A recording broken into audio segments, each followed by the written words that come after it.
You hear it first in the silence, the way winter seems to hold its breath. The air outside your window feels heavier, sharper, as though the night itself wants to enter. Winter doesn't just numb the skin, it silences the world in ways you weren't meant to notice. Tonight, you'll hear what lingers beneath that quiet. Stories of empty roads sealed in ice, of cabins swallowed by storms, of voices that return when the wind carries them too close. They're not just tales for long nights, they're warnings dressed as whispers. So, wrap yourself in the stillness. Let the snow bury the edges of sound. The cold is patient, and it never forgets. He drove up the narrow county road like it was sliding into a mouth. The pines leaned in and made the daylight feel shorter than it was. January pressed the sky down so low it felt like a lid. His cousin's cabin sat on a lake that froze hard enough to pretend it was a road. He liked saying that out loud until he heard the ice creak at night. He had the place to himself because the cousins were in Florida being smart. He told himself he wanted quiet and knew he was lying. The cabin was old but clean and smelled like winter dust. He got the generator humming and the propane heater ticking lazy. Cell service blinked in and out like a bored eyelid. He spun the radio knob until a voice crawled out of static. It said, "Weather advisory," and then slid into a wet hiss. The hiss sounded a lot like careful breathing right in his ear. He shut it off and told the empty room to relax. At the gas station, the clerk asked where he was headed. When he said the lake, the guy did that slow, unhappy nod. "Black ice sings there," the clerk said, like it was a posted rule. He laughed the way you do when you want it to be a joke. The clerk didn't laugh and repeated it slower for emphasis. Then a free-hand warmer slid over the counter like a tiny blessing. It felt more like pity than kindness and stuck to his pocket. That first night, the cold put a hand on the windows and pushed. The heater ticked, hesitated, sighed, and tried again like it was tired. Under it all, there was a hum he tried to call distant traffic. The highway was miles away and buried in snow, so that was dumb. He said into the kitchen that it was just the lake shifting around. Saying so helped for about 3 seconds, and then not at all. His breath fogged the glass and left an oval he didn't wipe off. Morning brought a neighbour dog that followed his footprints to the porch.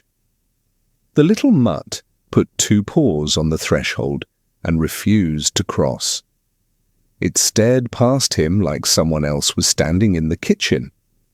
When he stepped out, the dog skittered back and whined at nothing. 10 minutes later, it sat by the shoreline staring flat at the lake. The way it stared made him feel like he had missed a rule. He closed the door soft and pretended that made a difference. Down by the boathouse, the paint held long, shallow scratches. The snow around the door was rippled like a bed just vacated. He touched the ridges and found them hard and slick as candy. A gust pushed skittering snow and made a dry, papery sound. The hum slipped under the wind and breathed like it knew him. He stood too fast, and his vision went narrow and bright. For a second, the shoreline felt too far away to reach. He walked the edge because the middle felt like a dare he'd lose. The cold out there was clean and mean and not interested in him. 100 feet from shore, a dark seam ran through the ice. Along it, someone had punched neat holes too tidy for chance. They were wrong for animal tracks and wrong for fishing too. He counted them without thinking and kept landing on 12. The seam curved away like it didn't want him to finish counting. Back inside, his phone found a pathetic bar and offered a voicemail. The recording was wind and a wet rope sound dragging through slush. A half-voice tried to form his name and died on the first letter. Then there was that runner's breathing people do when they pretend they're fine. He deleted it on instinct and felt stupid right after he did it. The kitchen felt smaller, like the message had stayed anyway. He looked at the door and wished it had another lock. He talked just to hear human noise bounce around the cabin. He told the chair it was doing great, and the chair did nothing. He praised the heater, and it replied with that tired little click. Whiskey warmed his throat and left the rest of him cold. The quiet stacked up like boxes around his dumb little island of light. The hum came back louder, like it had found his address. He stared at the floor and tried not to blink so much. Around midnight, the singing started. 3 notes stretched thin and patient. The first note lived low enough to feel like furniture underfoot. The second made the windows buzz like a phone on a table. The third settled high in his teeth and made his jaw ache. He told himself it was just ice talking, and did not believe it. A light bobbed out on the dark part where nobody should be. He killed the lamp, grabbed his coat, and opened the door to old cold. The cold hit his teeth first, like he'd bitten a coin, quick and mean. The porch boards answered with that tired winter groan they always make. Out on the lake, a single light bobbed once like someone nodding yes. The 3-note thing rolled through the dark and sat in his ribs. He felt dumb for opening the door and kept going anyway. He told himself it was just to the edge, just to look. That lie felt small and useful in his mouth. His boots found the packed path, and the snow squeaked like dry rubber. The flashlight punched a tunnel, and everything outside it felt thicker. The ice made tiny pops, little knuckles on a table far away. His breath dropped out of the beam and drifted like cigarette smoke. For 1 second, he pictured a snowmobile guy waving him over. Then he remembered the road wasn't open this year at all. The lake had eaten a truck 2 winters back and didn't apologize. At the shoreline, he crouched and cut the beam along a dark seam. It looked thin, like a grin that didn't like him one bit. He tapped the ice with his heel and heard a hollow sound move away. He said, "Hello," because that's what people say at doors. It felt like the worst word to throw at a frozen lake at midnight. The singing swelled, the same 3 stretched notes, patient and sure. He told himself it was just shifting ice and didn't buy it. His phone did that fake buzz dead batteries do when they're dying. The screen lit his glove blue and showed 1 dumb voicemail dot. He opened it to nothing. 0 seconds, just a timestamp. Then the speaker breathed like a stranger leaning too close to share smoke. He flinched and almost dropped the phone into the snow. Out on the lake, the light dipped like it had laughed at him. The wind didn't move enough to take credit for any of it. Those neat holes ran along the seam like someone measured them. He started counting and kept getting dragged toward 12 again.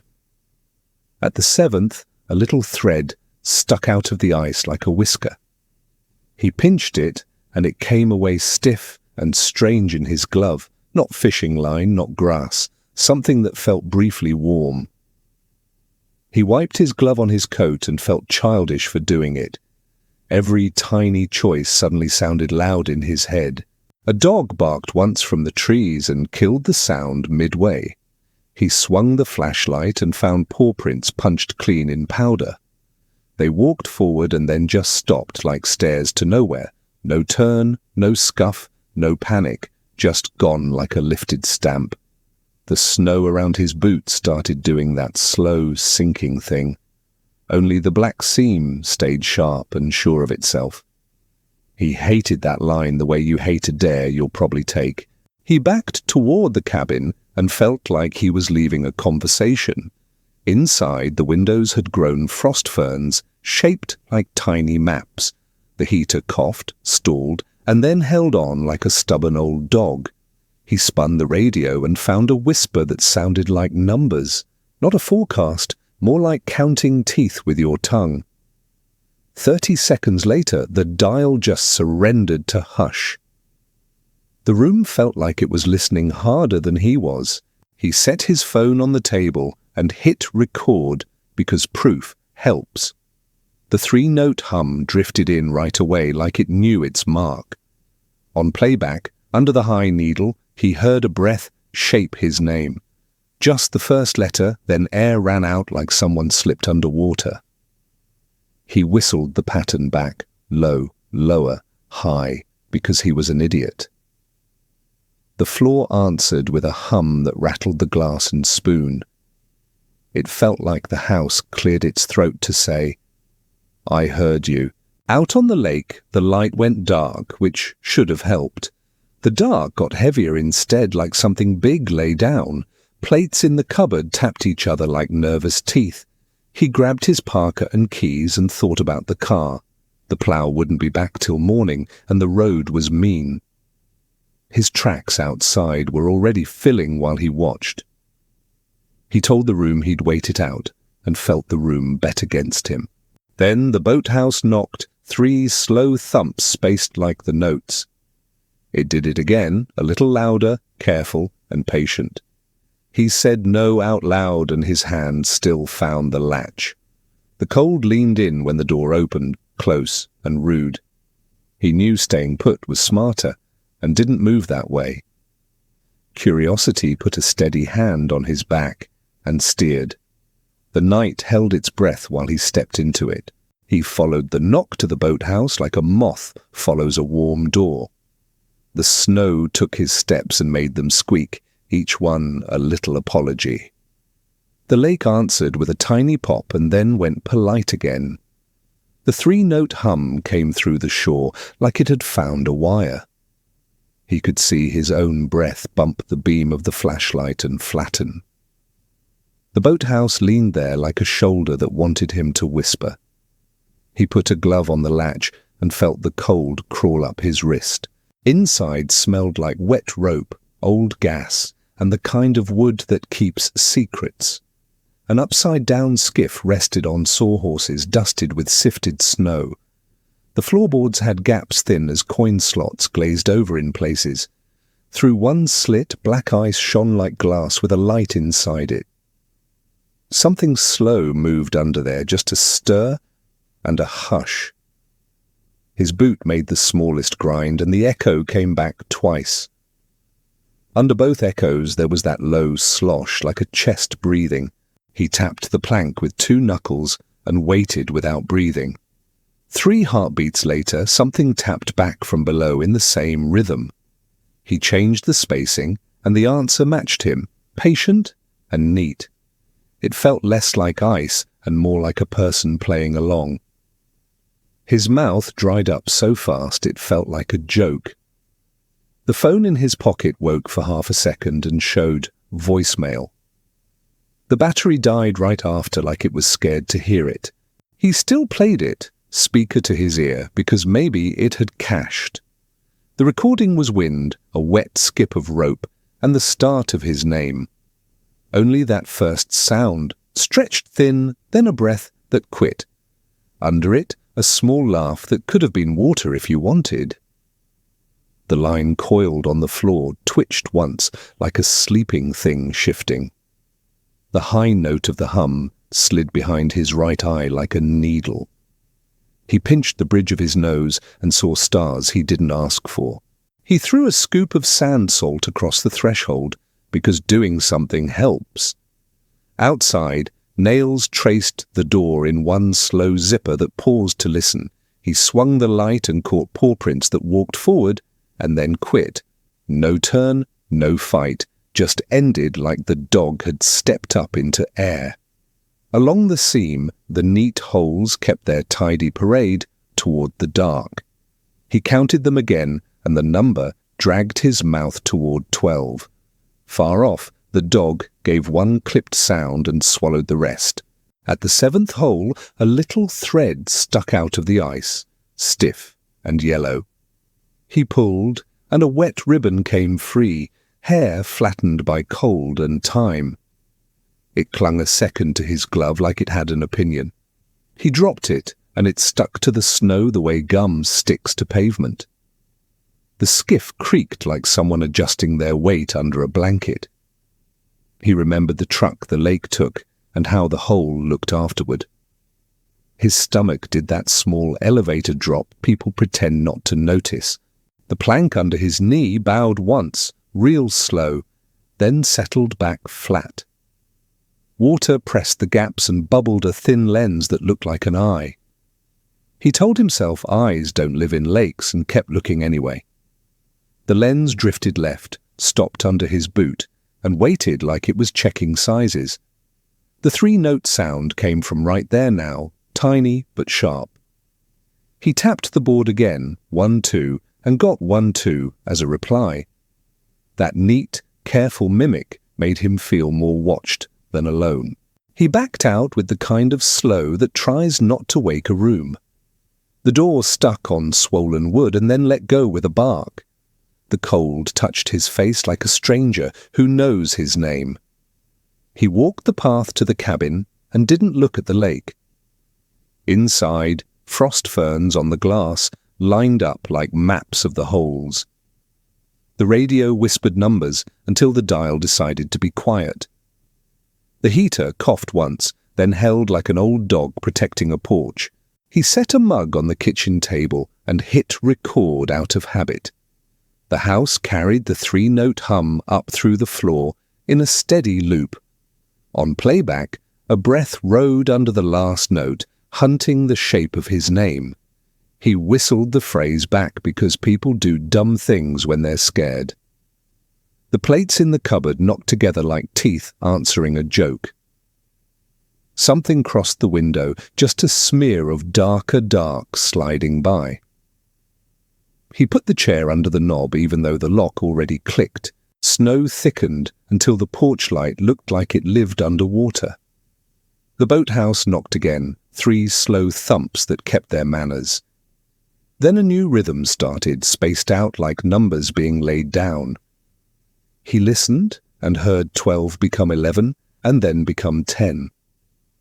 The counting wasn't a voice, it was in the gaps and the wood. He told himself dawn was a plan and sat down to hold the line. The hum kept time like it knew exactly how long the night was. He sat at the table and listened to the house breathe with him. The counting kept happening in that not-voice way, like numbers set on the floor. 12 felt finished and now it was sitting at 11 for too long. Every time the wind changed, the hum found a new corner to buzz. His coffee cooled untouched and wore a skin that looked like lake glass. The chair under the knob made a tiny tick, like it was settling into the job. He told himself morning would straighten this out, and knew it wouldn't. He made new coffee anyway because hands want something to do. The tap spit water that tasted like a penny left on the tongue. The pipes clanked in the walls and lined up with the 3 notes. It felt like the whole place had learned one song and never forgot it. Steam curled off the mug and drew quick ghosts that died in the cold air. He tried to hum something else to break it, and that felt stupid.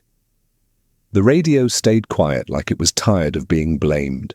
The phone coughed back to 1% like it had changed its mind.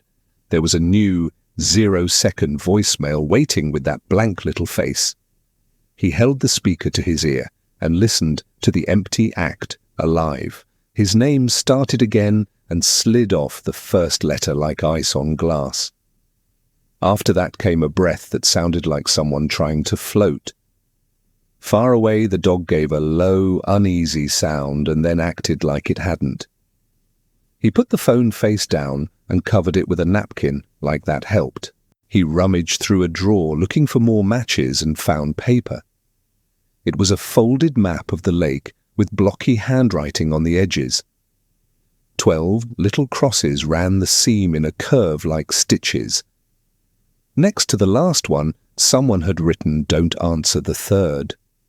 The ink had bled a little like it got wet, which didn't feel great. On the back, a Polaroid showed the boathouse door with frost ferns. A date sat in the corner from a winter he didn't even live here. Grey came slow through the trees and made the snow look tired. He took the map and a flashlight and followed his own half-covered prints. The seam waited where he left it, black and sure of itself. At hole 12, the ice around the rim was shaved clean like a fresh cut. Someone had pressed a coin into the surface and left it frozen there. He touched it and pulled back because it stung through the glove. Little numbers were scratched near the holes, notches marching down. He leaned over the 7th hole and let the light find the lens again. It slid under the ice like a slow eye considering the weather. He told himself it was a bubble and stayed there too long. The beam caught something pale that moved and then stayed still. It could have been a glove or a hand or nothing at all. He didn't test it because some part of him still wanted to leave. The hum came up through his knees and settled behind his teeth. An engine mumbled somewhere past the trees and made his heart jump. He waved like a fool at nothing because hope does that. The sound faded and the 3-note thing took its place again, patient. He whistled the first 2 notes and shut his mouth on the last one.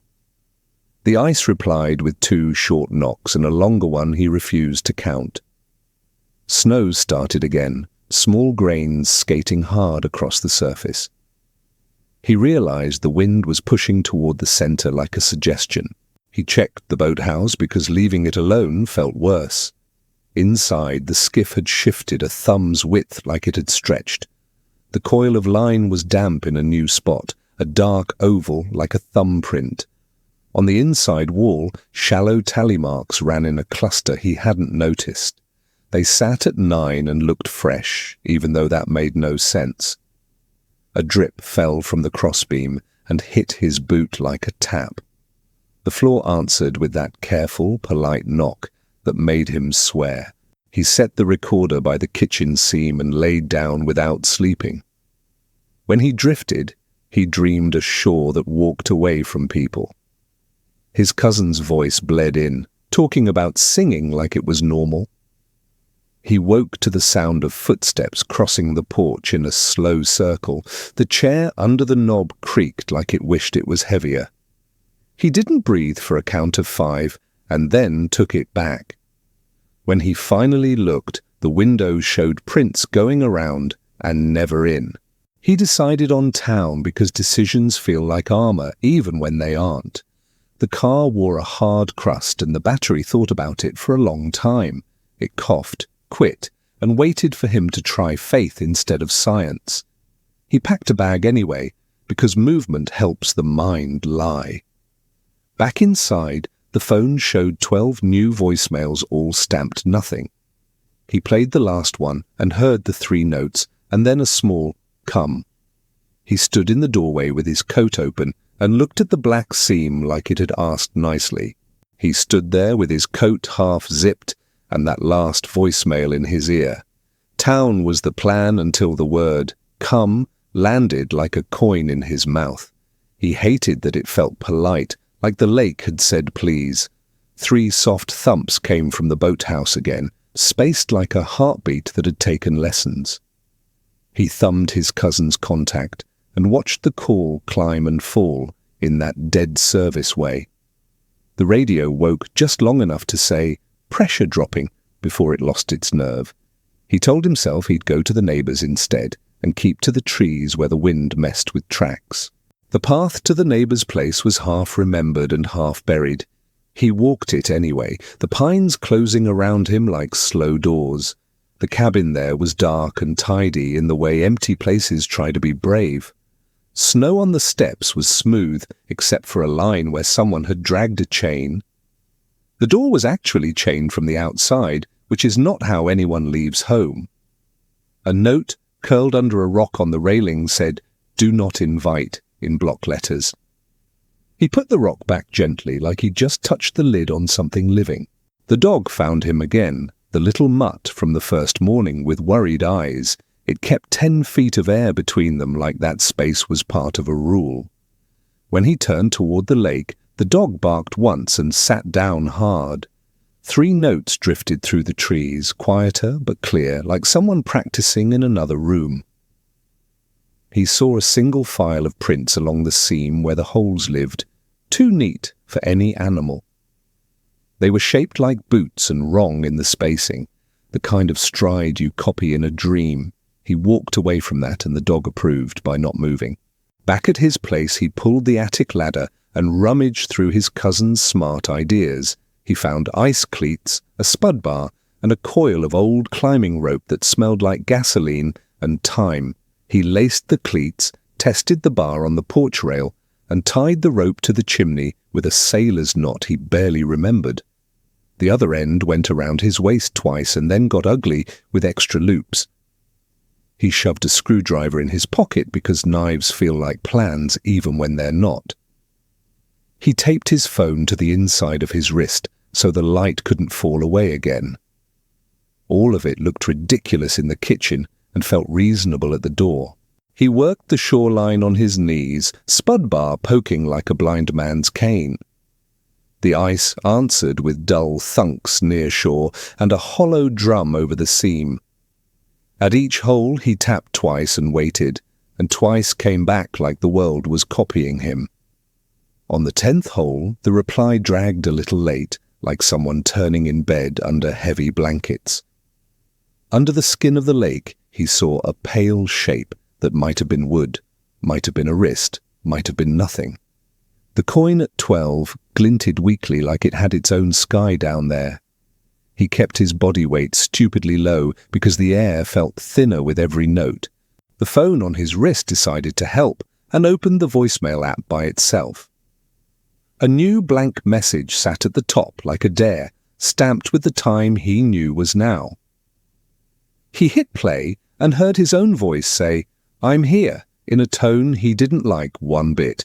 He hadn't said that today, not out loud, not into anything that could remember it. The recording scratched, then layered the 3 notes in with a 4th, smaller sound, like a nail-tapping glass. He ripped the tape off and almost dropped the phone into the hole on reflex. The screen went black, like it was embarrassed to be part of the moment. He tried the radio again because talking through boxes felt safer than talking to ice. He tuned slow and found a thin whistle, then matched the first 2 notes with the dial. Somewhere under his knees the lake slid closer, wood moaned, and the boathouse added a polite creak, like it was listening. He pictured sound moving through beams and water the way cold moves through metal. When he went to check the boathouse, the tally on the wall had grown by 1 at the bottom. He hadn't put it there, and it was clean like a fresh scratch on a new car. 10 sat there like a promise he didn't want to know the shape of. The storm came in sideways all at once, a white wall that erased the shore with one breath. He had to crawl the rope hand over hand to find the door he'd just left. Under him, something soft moved with him at the pace of a tired swimmer. Not fast, not slow, just exactly there. His glove slipped and landed by a narrow crack, and he watched it pulse like a heart on the ice. Before he could snag it, the glove tugged down a thumb's width and froze, half swallowed. He left it, because pride isn't worth fingers, and the rope felt thin in the weather. The door found his shoulder, and he fell inside like someone had reeled him in. He piled wood against the door, because rituals matter, even when they don't change physics. Frost on the window started writing the first letter of his name, and then wiped itself away like it was shy. The counting he'd heard in the wood earlier came back, steady and lower now, 9, then 8, then a long wait. The seam under the kitchen hummed so neatly with the notes that the spoon on the table walked a little.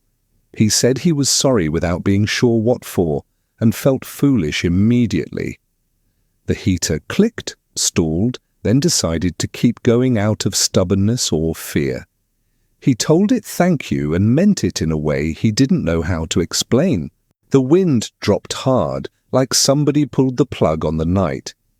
In that quiet, one heavy thump landed under the center of the house and sat there like a held breath. The chair under the knob scooted half an inch without anyone touching it. The porch board started that slow walk in a patient circle again, step, step, step, like a polite visitor who refuses to knock. He counted with it, and the numbers ran out at 1 in a way that felt practiced. The knob turned until the chair remembered its job and made a tired little noise. He stood up slow and stared at the door like he was finally going to pick a side. He stood a foot from the door and let the knob test the chair again. The polite pressure turned, waited, and turned back like it had manners. 3 slow thumps touched the wood, evenly spaced like practiced breaths. He said, real quiet, that he wasn't opening it. Not tonight. Not now. The room held its shoulders up and listened to what came next. The third note tried to thread itself through the seams and into his teeth. He swallowed and didn't give it a word to grab. He remembered the map, the scrawl about not answering the third. He hummed the first 2 notes under his breath and stopped there on purpose. The house seemed to notice the missing end of the tune. The knocking paused, then came back softer, like a teacher trying again. Somewhere under the kitchen, the hum shifted to a lower place. The counting in the wood rolled on, 7, then a slow, sticky 6. He put his hand flat on the table to keep it from shaking. The dog showed up in the window like a worried face in a dream.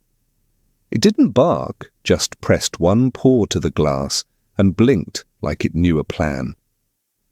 He looked at the rope around his waist and back at the door, doing math he didn't like.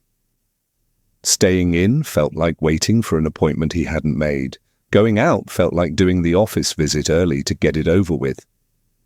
The dog stepped away and looked at the path, then back at him, then away again. He told the room to behave and unwedged the chair because he was tired of the loop. Outside, the storm had gone quiet, like a studio with a big red light. The cold was personal, leaned right up against his mouth and made itself known. He followed the dog along the shore where the snow packed down firm. The boathouse door sat half open, not wide, just enough to be a thought. Tally marks on the wall inside waited at 10, like a question that hadn't been graded. He tied the rope to the boathouse post and tugged until it talked back. The lake gave a small pop that travelled away like someone leaving a room. He eased onto the ice on his knees, spud bar clicking a slow code. Each tap came back to him in the same rhythm, a mirror with patience. He said to the black seam that he wouldn't answer the third note anymore. The whole line watched him the way rows of chairs watch a late arrival. He put his glove near the edge and felt the ice breathe against the leather. Under him, water slid like a tired swimmer turning for another lap. The dog stayed at the threshold and whined once through its nose. Hole 12 waited with that coin pressed in like a small, bright lid. He set the light so it grazed the surface and showed any lie it could find. Under the skin, something pale drifted, then settled as if embarrassed. The voicemail app opened itself again, which made him want to throw the phone. A whisper that sounded like his own voice said, "Come," but the lips were wrong. He stared at the coin and knew, the way people know in their bones, that pulling it would be an invitation. He put his palm flat over it and felt the cold try to climb up into his arm. The rope on his waist tugged once from the wrong direction, a pull toward the lake. He leaned back and the post groaned, and the pull stopped like it was thinking. The counting in the wood at shore hurried along, 5, 4, a long stretch, then 3. He said no to the air, said it again like knocking down a hand on his shoulder. The third note pressed at his jaw, begging for its place in the line. He tapped twice with the spud and left the last beat empty as a dare. Under the ice, the reply came back 2 beats and then sulked into silence. He slid the coin a hair, just to feel it loosen, and then pressed it harder down. A thin ring of frost haloed his hand and bit the skin through the glove. The pale thing below turned its slow face, not quite a face, more like an idea of one.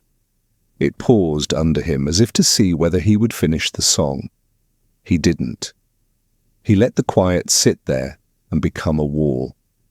The hum moved away an inch at a time, like someone backing out of a room without apology. He breathed and felt the breath belong to him again. He backed toward shore with that dumb, careful speed people save for bad ladders. The boathouse flicked its hinge like a nervous eye when the rope eased.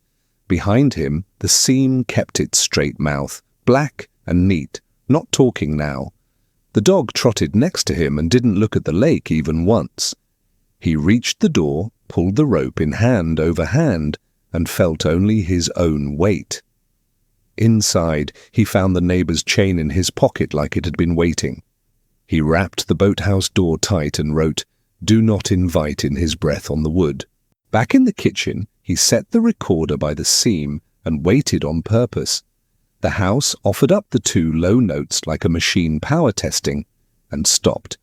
The third tried to rise and couldn't find a place to sit. The radio cleared its throat and read off the hour like a normal thing. The phone blinked once, gave him 1 bar, and coughed up a single message. It was his cousin's voice from a year nobody liked, saying, "If it sings 3, don't sing back." He let the recorder run anyway, and it mostly caught silence in his lungs. He made tea he didn't drink and watched frost crawl the window in slow handwriting. The prints on the porch circled once and wandered off toward the trees without coming in. The tally in the boathouse stayed at 10 like the number had decided to settle down. The coin in the ice stayed where he'd pressed it, dull and mean and held. The dog finally lay down by the door and decided to be real, not a sign. He sat on the floor with his back to the cabinet and counted the heater's ticks like beads. The lake went back to its old, patient breathing and saved whatever it wanted for later. Morning came grey and thin, like the sky was tired of the whole thing.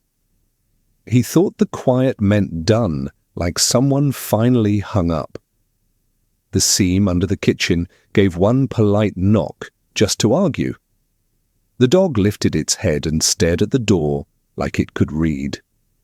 He waited for another knock and caught himself counting in his teeth. The number didn't matter, that's what he told himself anyway. He put on his coat because sitting still felt like agreeing. He tried the car again because hope is stubborn when it's cold. The starter turned once and then remembered its age and quit. The radio burped awake long enough to say advisory and static. 3 notes floated out thin as dental floss and made him kill the key. He sat with his hands on the wheel and breathed like he didn't want fog. The dog scratched the door and whined at the slow path to the boathouse. He said, "Yeah, I know," like the dog had suggested it.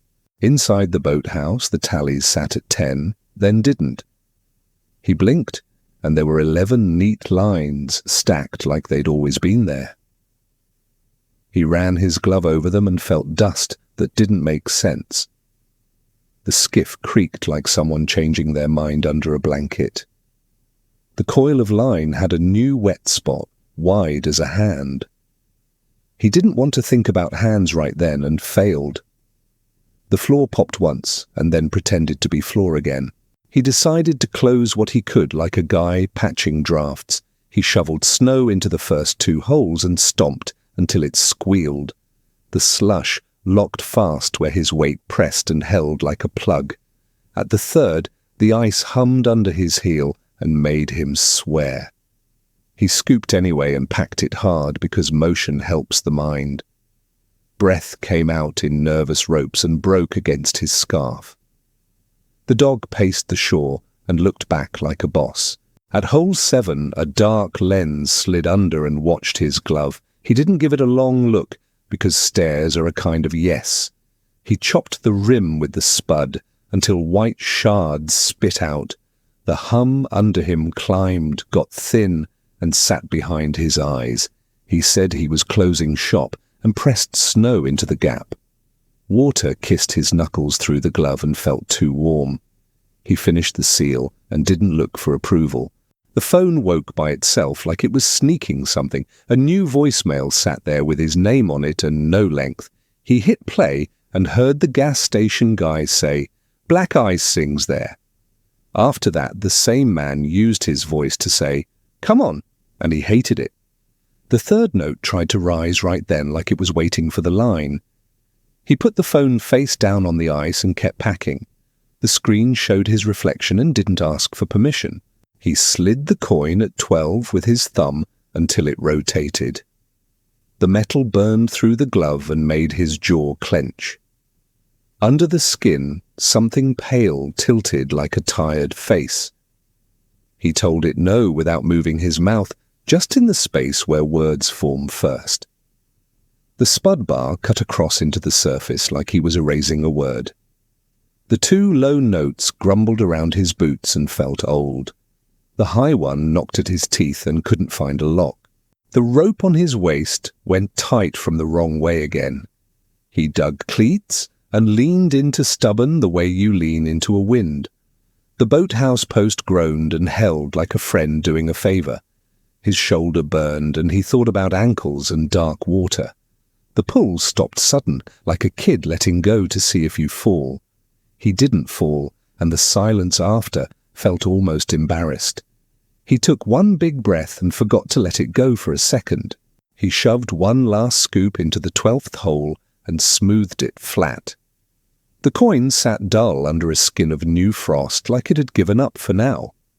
The lens slid away slow as a thought someone doesn't want any more. He scraped the shovel once across the seam and listened for an answer. No answer came, just the sound of his own clothes moving. The dog finally stepped onto the ice with 2 careful paws. He told it thanks like it had stayed for the paperwork. Back inside, he checked the tally and made his own mark. He drew a line through the bundle, like crossing a word you refused to say. He wrote, "Don't answer the third," under it in his own sloppy hand. The skiff didn't creak, which counted as a win. The heater held steady, and the spoon on the table minded itself. The phone blinked and died like it had done enough for one life. He sat down on the floor and felt the house breathe regular for once. Real morning showed up with that hard blue light winter likes to brag about. He fed the dog most of the bacon and called it even. The car decided to be a person again and turned over grumpy. He left the boathouse chained and the notes smudged on purpose. The seam by the shore looked plain and unimportant, which was nice. He didn't say goodbye out loud because that felt like a handshake. He drove slow past the pines that always lean in. At the gas station, the clerk looked at him like he'd expected this face. He set coffee on the counter and tried to pay with a 5 that shook. The guy slid a hand warmer across again, like a ritual. He said, "It's sing," and didn't pretend it was a question about music. "It tried," he said, which was the only answer that fit. The clerk saw the coin edge peeking from his glove and went pale. "Running water," the clerk said, like he was quoting someone older. He made it back to the city and let the heat peel the cold off. The phone had a stack of blank messages lined up like dominoes. He deleted all but the last and watched the number sit there. He pressed play and got 2 notes and a breath that decided not to be a third. The kitchen looked normal in the boring way kitchens should look.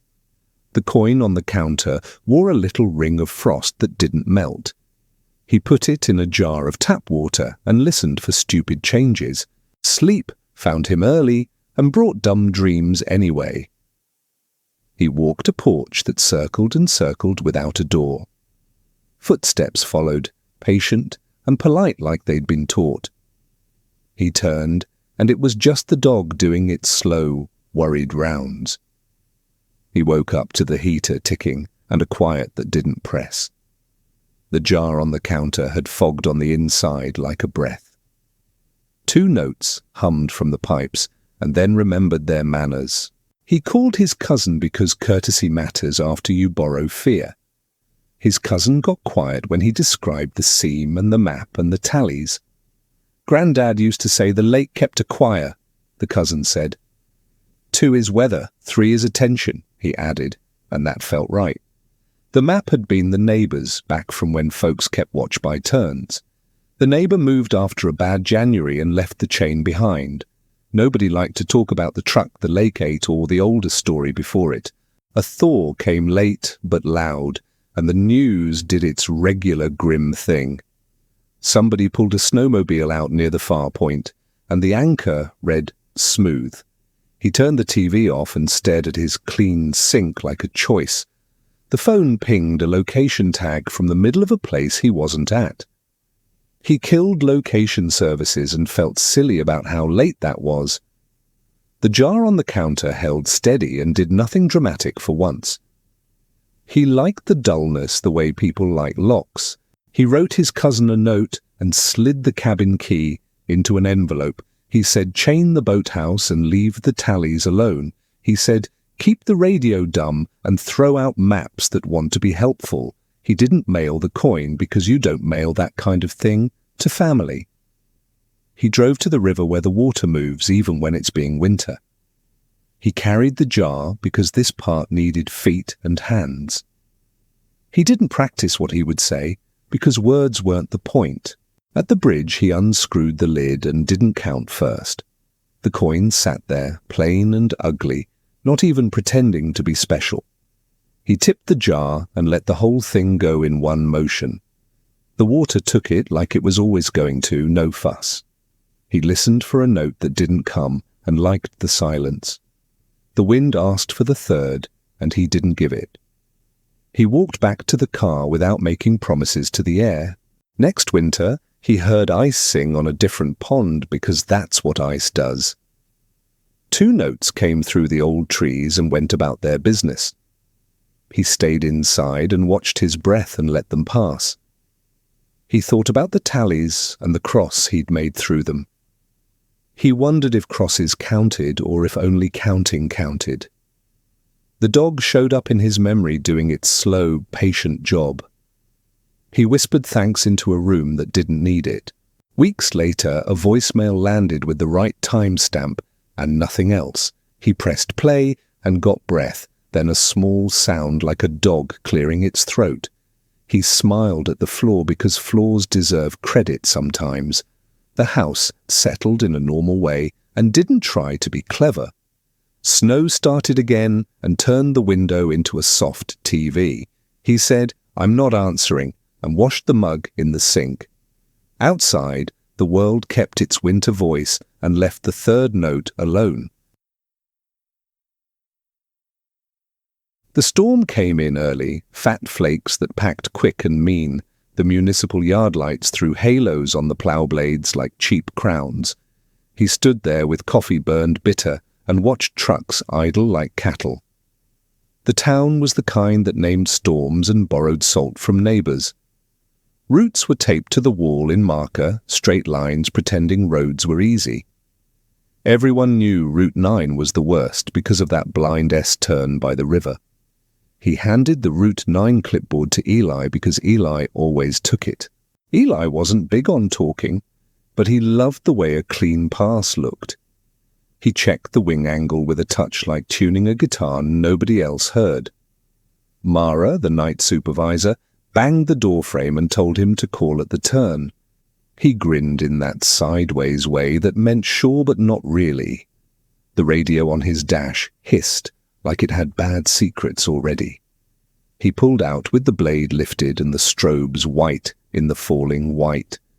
The tracks vanished behind him in seconds because the storm wanted to win. Back in the warm office, the GPS map did its slow blue crawl. Little truck icons drifted like fish on a screensaver, each with a number. Eli's dot on Route 9 went steady, blade down, speed normal for heavy snow. The data said temperature dropping at the bridge and wind gusting dumb high. Mara chewed her nail and told the new kid to top off the sanders. The new kid nodded, wide-eyed, like Winter was a teacher he respected. The yard smelled like diesel and wet wool and stressed coffee. First call-in came right where it should, the first hill past the cemetery. 9 clear to the gate, Eli said, and the radio clipped the last syllable. Static filled the space like someone walking through tall grass. Mara answered and told him to swing wide by Miller's Cut because of the drifts. He clicked twice like a thumb on a lighter, and that was yes. Out the office window, the snow made the parking lot look like a blank page. The plow blades out there looked like pens that could write loud.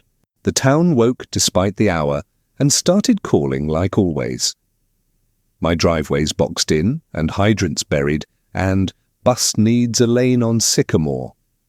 Mara took names and wrote with her gloves still on, letters big and impatient. Eli's dot ate the road in good bites and left that neat blue ribbon behind. The screen showed blade down, spreader on, engine temp fine. It looked exactly like a calm night, and it wasn't. He kept glancing at the door like expecting Cole to knock. At Miller's Cut, the radio popped and gave them a voice that didn't like talking. "Wind's side-eyeing me," Eli said, which was his way of keeping it light. "Take it in 2 passes," Mara told him, like he didn't know every inch of it. The GPS showed his speed drop, then climb, then settle like a heart calming down. The new kid watched the dot like it was a game you could win by staring. Outside, the storm shook the fence and made the chains sound like dice. The salt dome moaned the way old fabric does when it has to work. They checked the camera at the river bend and got grey soup. The lens wore a snow mask and blinked under it like a lazy eye. The bridge sensor pinged wait, then no wait, then wait again. "You slaloming?" Mara asked, half joke, half dumb worry she didn't like. "Just trimming the drift," Eli said, like he was neatening a beard. His words were clear and close, not the faraway tunnel they sometimes did. The map drew a perfect curve through the bad part like a confident hand. Half an hour later, the calls slowed because streets were opening up. People always think plows move the weather, which is funny if you've done the job. Eli's dot rolled past the school lot and did the little polite U so buses could dream. He pinged the hydrant by the old mill, which only he remembered every time. Mara felt that usual small relief you get when routine holds under pressure. The office clock lied like office clocks always do, and made it later than it was. The radio stayed quiet in a way that sounded responsible. Then the sound came over the channel that wasn't a voice. It was blade on something, a long-drawn scrape that set teeth on edge. Not the quick spark bite you get with hidden manhole covers either. It dragged like a spoon across the bottom of a deep pot. The new kid looked at Mara and she said, "Eli?" Too fast. He said, "Copy." And the copy didn't sound like him or not him, just flat. The GPS dot didn't care about feelings and kept drawing blue. They blew the yard horn twice and the other drivers answered with their lights. That's how small towns say we're awake without saying it. Mara told Plow 3 to shadow Route 9 from the opposite end. Plow 3 swore and said the drifts were real ugly up high. "Go anyway," Mara said, because that was her job tonight. The wind shoved a pallet over, and the noise was exactly like a door asking. He didn't get up because the map said Eli had just passed the nursery road. When Plow 3 hit the nursery road, it found perfect passes like pictures, no ridges, no chatter, edges neat like a haircut you tip for. "He's in front of me," Plow 3 said, only there weren't any taillights. The snow showed one wide, clean ribbon and nothing else, which is weird. Trucks leave more than their work when it's dumping like that. They leave steam and smell and a sound that gets into your belt. The radio took a breath nobody gave it, and held it too long. Mara called Eli on Channel 1 and got snow with manners. She tried Channel 2 and the yard repeater blinked like a tired eye. The scrape came back over the speaker, steady and long as a breath. Plow 3 said he still saw perfect ribbon ahead of him. He swore he could smell hot diesel with no tail lights to blame. The GPS dot kept moving like a clock that didn't care about people. The new kid asked if ghosts knew how to run a spreader and then shut up. They pulled up the telemetry because numbers are calming when weather isn't. Blade showed down, wing in, salt on, just like a training slide. Fuel ticked lower in a smooth line that felt smug. Engine temp sat polite at the middle and refused drama. Mara rubbed her glove across her face like she could scrub the feeling off. The office heater clicked uselessly and blew air that smelled like hot dust. The map beeped the bridge sensor and made no other promises. Plow 3 reached the S-turn and described a pass that looked printed. The berms sat neat, edges crisp, no chatter from the blade at all. Snow on the pull-off was untouched, smooth as a sheet, no track from a person, no drip, no lazy steam hanging low. He got out anyway because people always get out. The wind threw grit snow at his cheeks and made him blink angry. He set 2 flares just to pretend he was in charge. Down by the guardrail he found 3 bright scrapes in the steel. They were fresh enough to shine even under frost. The pattern said wing kissed it, lifted, and came back polite. He followed the ribbon 10 paces and found it not there. The packed lane broke into blank powder like a sentence ending. Behind him the flares hissed and sounded like rain in a movie. He said Eli's name out loud and the wind kept it. Back at the yard, Mara opened the dashcam feed because that was next. The file started fine and then turned into grey soup in a hurry. The audio kept working, which is sometimes worse. She heard the cab door chime once without a door open. She heard the blade lift and settle like someone doing it careful. Then she heard the long spoon scrape again, and her mouth went dry. The picture never remembered how to be a picture. She pinged the truck and it answered with that same blue crawl. The dot flickered once like it didn't want to be watched. She called the county and got a deputy who knew her voice. He said he'd post up at the south end and ride in. Plow 3 said he'd come at it from the bend and not be dumb. The new kid said he'd sit on the radio and be useful if it killed him. The yard felt smaller than it had any right to be. At the second S-curve, Plow 3 found the road dressed up nice. Reflector posts peeked out like kids in hats, all in a row. The berm had that clean knife edge you brag about after coffee. He kept waiting to see snow boiling off Eli's wing in the strobes. There was only falling snow and the ribbon in front of his truck. He rolled onto it like stepping on a moving walkway. His tires hummed in a way he didn't like. The radio gave them the scrape again, a longer one that bent at the end. The deputy checked in and said the south end looked freshly done. He asked who beat him to it and nobody answered like they were busy. The GPS drew blue right up to his cruiser and waved. He stepped out and heard wind under the bridge like water where there wasn't water. He put his hand on the rail and felt it vibrate the wrong kind of way. He put his hand back in his pocket and didn't say why.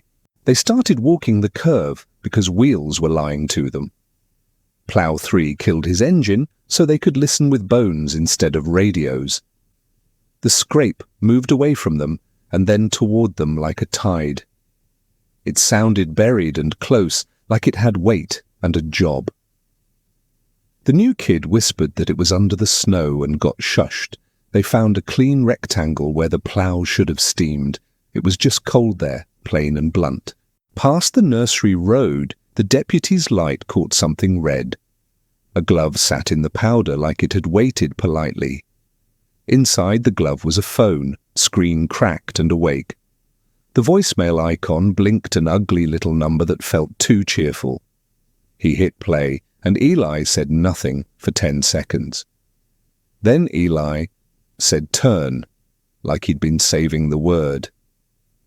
Bootprints came 3 steps from the shoulder and quit mid-thought. They stood there and watched the blue line finish itself on the map. The yard gate sensor opened to no truck and closed to no truck. The salt dome weighed itself and said it was 30 pounds lighter. The radio coughed and went decent again. Plow 3 drove the rest of the route because work is a prayer some nights. The deputy followed slow with his lights down. The storm eased like it was tired of watching them think. By midnight they made a plan to trap whatever was doing the work. Mara parked at the north stop line with her hazard bar clipping the snow. The deputy tucked his cruiser at the south approach and killed the flashers. Plow 3 idled in the middle like a cork and watched his breath. The radio stayed polite and empty in a way that pretended to help. On the GPS, Eli's blue ribbon paused near the river like it was thinking. Then it started crawling again without a truck to shove it. Telemetry said the blade angle changed 2 degrees and the wing extended. Hydraulic pressure climbed neat as handwriting for 10 quiet seconds. Fuel ticked lower as if someone had their foot in it right then. Mara hit the remote horn ping and waited for a bleat from nowhere. The horn answered from the curve like a laugh under a scarf. Plow 3 shivered and said he was fine when nobody asked. The deputy wrote the time down because paper is comforting when radios lie. Calls came in from houses along the route, surprised and grateful. "Looks great out there," one guy said, like the weather owed him. Another sent a doorbell clip that showed snow moving and nothing pushing it. You could see a neat wake peel off the invisible blade as it passed. The porch wind chimes went wild and then memorized a rhythm. Mara muttered thanks and asked if they saw a truck, and they hadn't. The map drew their compliments like a highlighter, underlining a brag. Plow 3 rolled forward 10 yards and listened with his bones again. The scrape came long and slow and bent upward near the end. It had the shape of a wing raising to miss a manhole nobody could see. The drift to his left fell away in one clean scallop-like cake. Hot metal smell washed over him with no engine to carry it. He tossed a flare into the fresh ribbon, and it hissed out like in water. He stared at the damp hole smoking in snow that shouldn't be wet. The deputy walked the shoulder with his light tight and low. He found 70 lines in the asphalt spaced like a metronome. They were the exact pattern a blade leaves when you lift and set it right. He laid his hand on the last mark and felt it warm like a breath. He paced the gap, and it matched a wheelbase, which made him swear. Except there weren't any tire tracks to justify the math he'd done. He wiped his palm on his pant leg and called it impossible in a small voice. Back at the yard, the new kid heard a backup beeper in the salt dome. He ran outside and the gate opened for a truck that wasn't there. Snow blew inward like it had found a conveyor and was happy about it. The auger spun once with that hollow clank a full dome makes. The scale flickered 30 pounds lighter and held there like a decision. The camera caught a white smear moving across the bay and then forgot it. He radioed Mara and said he thought the truck had come home invisible. Mara went to the old binder because old problems sometimes loan solutions. There was a report from '97 with a photo of Route 9 under a different storm. The notes said a plow was lost in Whiteout near the same bend. A margin scribble said route finished itself, and she hated that sentence. An envelope had a cassette with ELI, written by a hand that shook. She played it and heard the same spoon drag and a breath saying turn. The office heater kicked and didn't change the temperature at all. They decided to lay a logging chain across the lane like a line in sand. Plow 3 stretched it bumper to berm and stamped the hooks deep. The deputy took a photo with his glove in frame for scale. They circled once to check angles and came back to something tidy. The road was ploughed clean to the paint, and the chain lay under glassy snow. When they dug it out, the links were polished bright and warm to touch.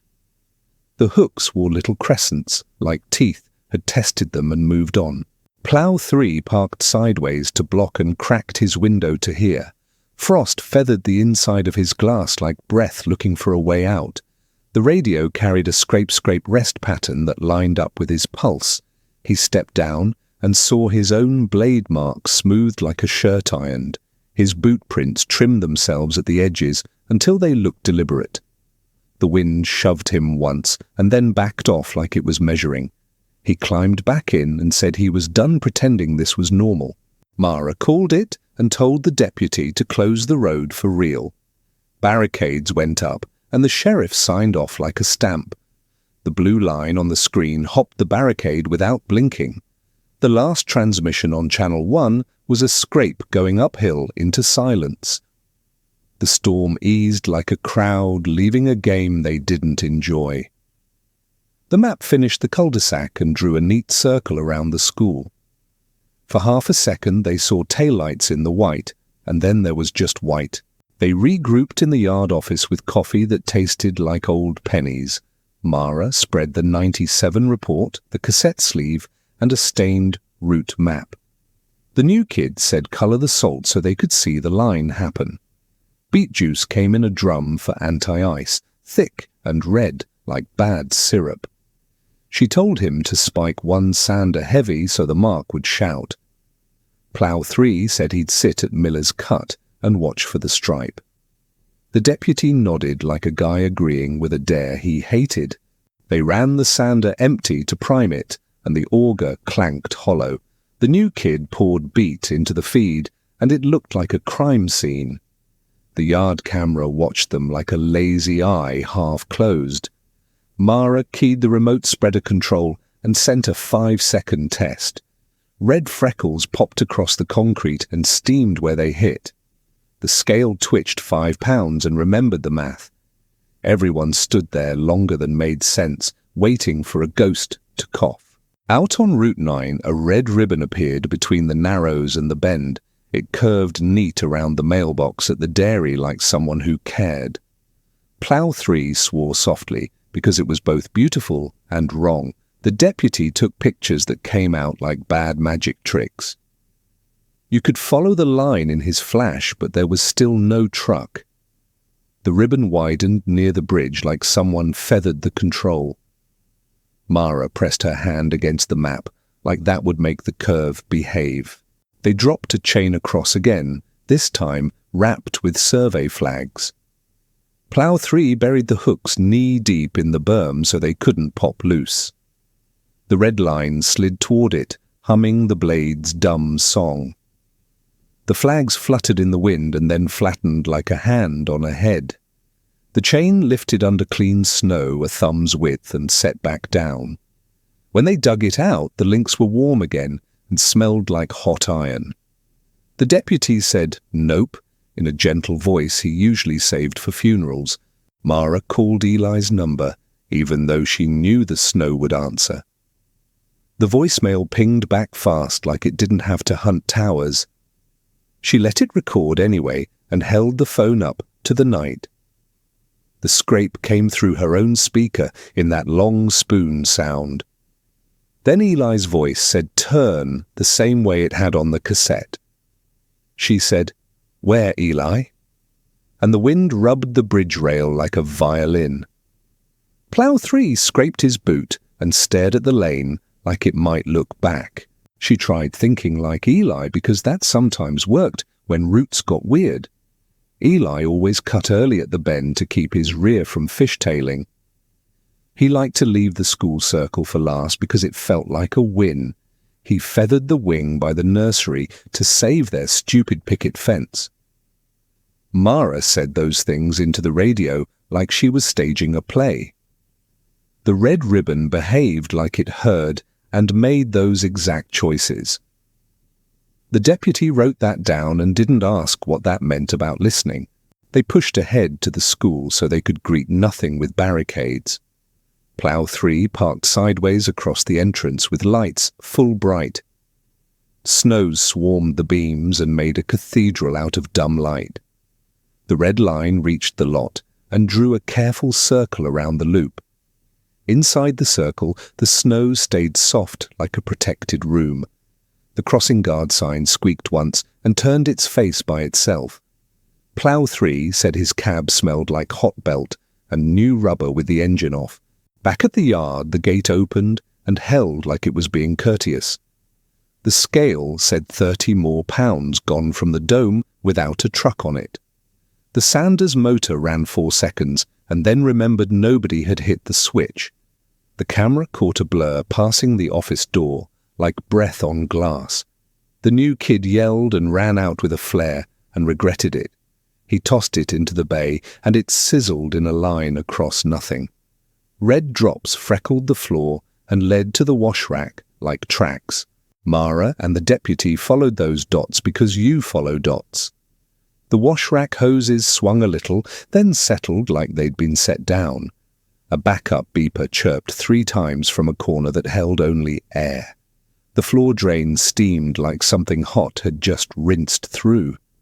On the pegboard, Eli's Route 9 clipboard hung where it didn't belong. It was dry on one side and wet on the other like it had been outside. The pencil tied to it was warm enough to feel like it had a pulse. The radio popped and coughed and finally remembered how to be a radio. Channel 1 filled with plain, boring chatter from 2 towns over. Mara set the clipboard on the desk and put a glove on top of it. The red stripe out on Route 9 thinned like a paintbrush running out. The blue GPS line came off the school circle and headed for the yard. The gate opened again with that polite little pause in the middle. The backup beeper chirped once from the wash rack and then got shy. The blue line on the map drifted toward the yard like a fish that knew the tank. Mara told everyone where to stand like she was setting chairs before guests. Plow 3 idled by the wash rack with his blade lifted clear. The deputy parked sideways at the gate so the picture looked official. The new kid shook a flare like it was holy, even though it wasn't lit. The yard lights buzzed and made halos in the little snow, still falling. Nobody said Eli's name out loud because that felt like tempting it. The gate opened itself to the exact, polite width it always picked. Cold air poured in and curled like it had weight and a plan. Red beet freckles appeared on concrete in a neat line that made no sense. The backup beeper chirped once like a cough behind a closed door. Hot belt smell moved past them with no engine to blame. The wash rack hose twitched and then hung still like it remembered manners. The scale flickered and dropped 5 pounds like it was paying a toll. They'd strung a tow strap between the yellow bollards because you try things. The strap lifted a thumb's width and hummed like a high note. The hooks squealed across paint and drew shiny scratches nobody wanted. Snow dust puffed off nothing like something big had just laughed. The strap snapped free at one end and slapped the floor mad. When they grabbed it, the webbing felt warm like it had held a hand. The deputy wrote "contact" in his notebook and didn't look at anyone. Mara climbed the wash rack ladder because higher sometimes helps the brain. She reached out into the empty and felt heat like a hood that's just been shut. Frost bloomed on the rung under her other hand and then melted slow. The office window fogged a circle, cleared and fogged again like breathing. Someone had traced a single word in the wet earlier.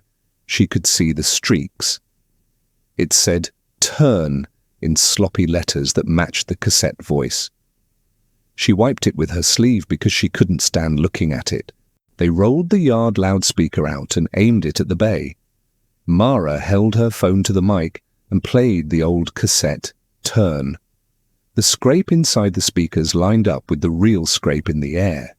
She said, "Stop at the chalk line," like she was training a rookie. Red drops slowed on the concrete like a brush hesitating. Something tapped the loudspeaker grill 3 times like knuckles being polite. The new kid whispered thanks and didn't know who to. Plow 3 slid a wheel chock into the bay because trucks respect chocks. The block skidded 6 inches and then thunked hard like under a tire. He put his boot on invisible step and his leg found a height that made sense. His hand grabbed for a bar that wasn't there and wrapped around warm empty. His breath bounced off something right in front of his face and came back. He said, "Cab's here," and wanted to be wrong so bad it hurt. The pegboard keys clinked by themselves and made everybody jump.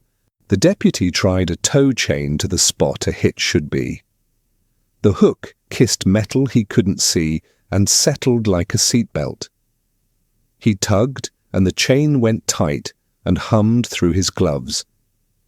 Then the links burned his palms like he'd grabbed a stove wrong. He let go fast, and the hook walked itself off the hitch with manners. The chain lay steaming on concrete and looked insulted. He wrote, "Won't be towed," and shook his hand until the sting quit. The new kid cranked the sander remote to flood the floor crimson. Beet juice splattered into a clean arc and showed the pattern clear. The invisible wing feathered left and right like checking clearance. A perfect fan of red swept the far wall and spared the broom like Eli would. They watched the fan narrow the way it does when you shut the gate. The auger motor clicked, whirred, and slowed without anyone touching a switch. He killed the control anyway and felt silly on a delay. Mara talked to it like she talked to Eli on bad nights. "Bay 2, straight in, left a hair, mind the post," she said. The scrape shifted, and the sound obeyed like habit had muscles. The backup beeper gave the right count, and then settled into a long, flat tone. Water ran in the drain like someone hosed salt off a frame. The air in front of Plow 3 folded around his shoulders like a door closing. Then everything remembered how to be quiet at the same time. They stood in it and listened to the heater finally catch up. The radio exhaled and became normal, boring radio from 3 towns away. Mara's phone chimed a voicemail from Eli's number and showed no length. She pressed play and got one word, soft and tired: turn. The clipboard on the desk wore a new, wet scribble in Eli's fast hand. It read, "Route 9 complete," and the pencil lay warm as a heartbeat. The gate shut on its own, and the red ribbon on the map stopped neatly at the town line. They stood around acting like it was over because the map said it was. The heater finally felt like heat and made everyone sleepy in the wrong way. Steam from the wash rack thinned and quit like a speech that found its end. The clipboard dried on the corner with Route 9 complete, looking stubborn. The new kid laughed once too loud and apologized to nobody at all. Plow 3 rubbed his hands together like sandpaper had feelings. Mara didn't sit because sitting always made endings feel fake.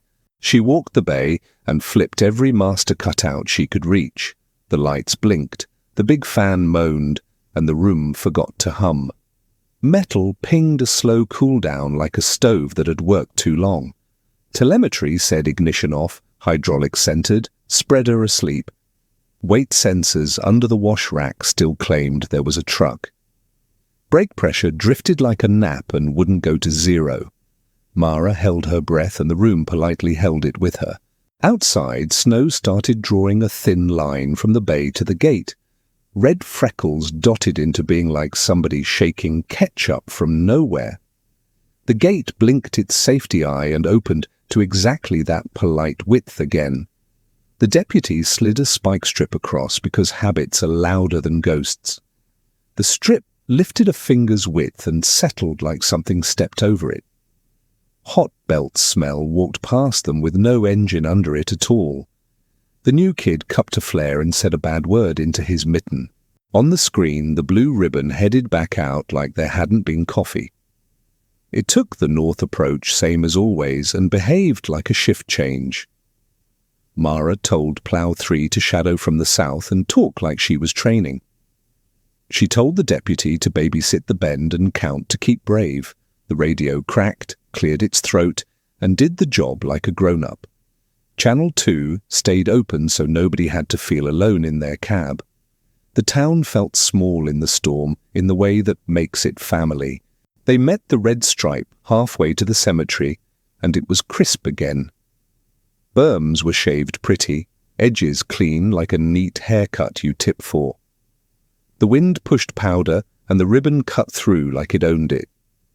The deputy tossed a thermal blanket at empty and watched it stick wrong. It rode up over a hood that wasn't there and slid down slow.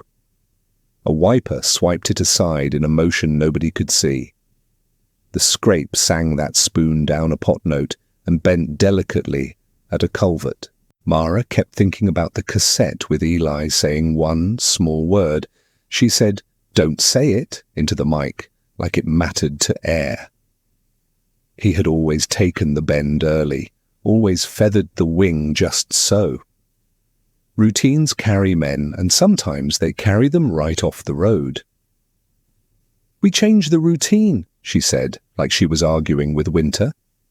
She told Plow 3 to keep the line straight past the old habit. The map showed Blue listening, then wobbling like it hated the idea. They made a fake turn with cones and a borrowed arrow board.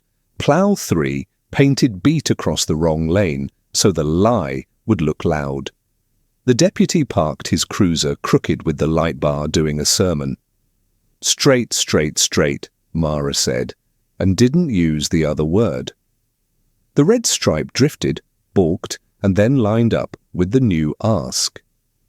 The scrape pitched higher, curious, confused, then leveled into okay. Snow piled where they wanted it instead of where the story wanted it. Plow 3 dropped a logging chain off the bridge rail and made it sing. The deputy clipped the other end to a guard post because stubborn needs friends. They left the slack just wrong so any pass would grab it by accident. Something bumped it, lifted it, and set it down like it knew better. The links came up warm again, and the hooks wore brand new crescents. He wrote the time, the temperature, and felt guided in the notebook. Nobody liked that phrasing, and nobody argued with it either. The new kid stepped into the lane with the big stop paddle shaking. His boots found that fresh ribbon like a moving walkway he couldn't see. Air pushed his jacket like a heat event from a truck not present. He said, calm and dumb brave, "Route ends here, Eli, we got it." The scrape dragged long toward him and then eased like a brake you trust. The beeper chirped twice, then gave that flat tone like docking. Red freckles stopped right at his toes and behaved. Back at the yard, the scale finally read 0 and stayed boring. The washrack floor went cold the way metal goes cold when it's done. The clipboard bled a second scrawl that said, "Turned in Eli's fast hand. Mara hung the pegboard keys on their hook and didn't care who watched. The gate closed with that polite pause and found its latch like a ritual.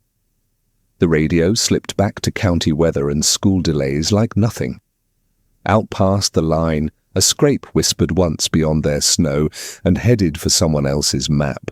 The next day tried to be normal and mostly succeeded until evening. The yard smelled like wet salt and the cheap coffee that never wins.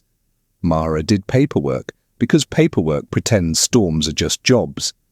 The clipboard with Eli's scrawl sat on the corner like a leftover guest.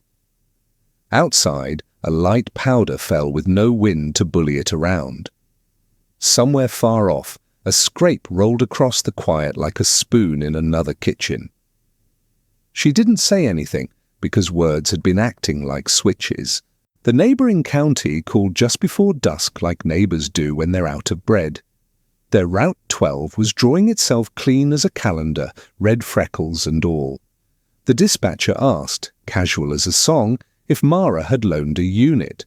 Mara said no, and the pause after sounded like somebody covering a mouth. The deputy listened on speaker and tapped his pen at every scrape. Plow 3 looked at the wall map and pointed at the S turn like it owed him money. The word they didn't want to say sat in the room anyway and throbbed. They drove to the county line with hazard bars painting the snow dumb white. The red ribbon slid past them like a parade float with its lights off. Beat freckles flashed under the deputy's beam and steamed without reason. On the other side, a different yard gate did that polite little open. A man in a green jacket waved in a way that meant this is above my pay grade. He asked if they had one of those invisible plows too, like there was a catalogue. Mara nodded because nodding was the closest thing to true. Plow 3 talked about Eli while they watched the ribbon behave. He said Eli always touched the wheel at the bend like it could hear better that way. He said Eli called the school circle a victory lap, even if it was 3 in the morning. He said routine kept your hands warm because you never had to think. The deputy said maybe routine was the leash and they should cut it. Mara didn't argue because arguing felt like feeding it. She said, "We end the shift for him," and the others didn't laugh. They set up a clock-out spot in the other county's wash bay, quick and dumb. A time card from a dusty box sat in the rack with ELI written in marker. The yard guy brought out a thermos and set it on nothing in front of the rack. Frost bloomed on the lid and melted like someone sighed there. Red drops dotted the floor in a shy little half-circle near the drain. The backup beeper chirped twice and held a long tone like a bow. The scale flickered 5 pounds down and came back embarrassed. Mara keyed the loudspeaker and talked like dispatch on a holiday. "Unit 9, return to base, straight in, clock out, then go home," she said. The scrape outside drifted slow in the pause before a door closes. She pressed the cassette to the mic and let Eli say his one thin word. "Turn," came out soft and tired and felt less like an order this time. "Off duty after," she added, like closing a prayer. The beeper chirped once more and the thermos creaked like hot metal remembering cold. For a minute, everyone acted like it worked because people need endings. The red ribbon thinned on Route 12 until it looked like a crayon running dry. The gate settled shut with that polite pause, the way a story finds its period. The time card fluttered in the rack and sat back down like a shrug. The yard guy crossed himself, which didn't fix anything, but felt right for him. Then the radio coughed up that spoon scrape from the direction of Route 9. Plow 3 said nope, and the word came out small. They ran the line back to the bend because it was always the bend. Snow sat quiet there, smooth and flat like a sheet pulled tight. The red stripe approached slow, testing like a dog sneaking onto a couch. Mara put cones across the old habit and made an ugly little wall. The deputy parked sideways and counted out loud so bravery had a beat. Plow 3 painted a fat beat arrow straight past the curve like a dare. "Straight, straight, straight," Mara said, and left the other word alone again. Air pushed at them like a hood, coming in close, warm in a cold way. The stripe drifted, balked, and tried the old line once like muscle memory. It kissed a cone that wasn't there and then decided to behave. The scrape pitched up like a blade lifted a hair to check a manhole. The chain they'd laid hummed without touching anything metal the eye could see. Frost crawled the inside of Plow 3's windshield and melted from a wiper that wasn't on. The deputy wrote, listened, and hesitated, and underlined both like that would help later. First Light tried the bend and found it boring for once, which felt new. Snow lay wrong in the best way, piled where they'd forced it to pile. No extra ribbon drew itself where a bad habit used to live. Down by the guard, a glove sat half full of clean snow with EJ stitched small. Inside the glove was a phone with the battery dead and warm anyway. The voicemail icon blinked to 0 like it had finally learned manners. Mara didn't press it, because some buttons aren't for daylight. They went back to the yard and did the small ceremony people improvise. The new kid cleaned Eli's clipboard and put it in a cheap shadow box. Plow 3 hung Eli's name tag on a nail and didn't say anything after. The deputy filled out a form that didn't have the right boxes and wrote long. Mara wrote Route 9, retired at the bend, on a piece of tape and stuck it to the map. Outside, a sprinkle started and made the dome look powdered sugar. Somewhere far off, 2 clean scrapes said hello and left the third alone. Morning put the town back together in that slow, tired way. Mara slept on the couch in her office and kept waking to small clicks. The heater cycled like a tame animal getting comfortable again. Her phone buzzed once with a weather alert and decided not to say more. Out the window, the yard looked ordinary, which felt like a dare. Every few breaths, she thought she heard a spoon drag in the snow, soft and far. When she stood up, it was just wind hiding in the fence. Eli's locker sat half open because nobody wanted to close it wrong. His orange vest hung there with salt stains like a map of old nights. The smell of diesel clung to the canvas like a habit that hadn't heard the news yet. She folded the vest once and left it right back where it had been. A photo on the corkboard showed him squinting into glare and holding up a coffee like a trophy. She put a sticky note under it that said, Route 9 retired, thank you, and didn't sign. The room breathed its regular breath and didn't argue with her about it. The deputy walked the bend in daylight with his hat pulled low. The berms were still shaved flat as if someone ironed the day. Red beet freckles freckled the shoulder in a faint dotted arch where they shouldn't be anymore. He measured the marks in the guard, and they matched a wing that had been careful. He leaned on the rail and heard the river under ice making a hollow note. He wrote quiet in his book because there wasn't a better word and closed it. On the way back, his boots found a lane that felt smoother than it ought to be.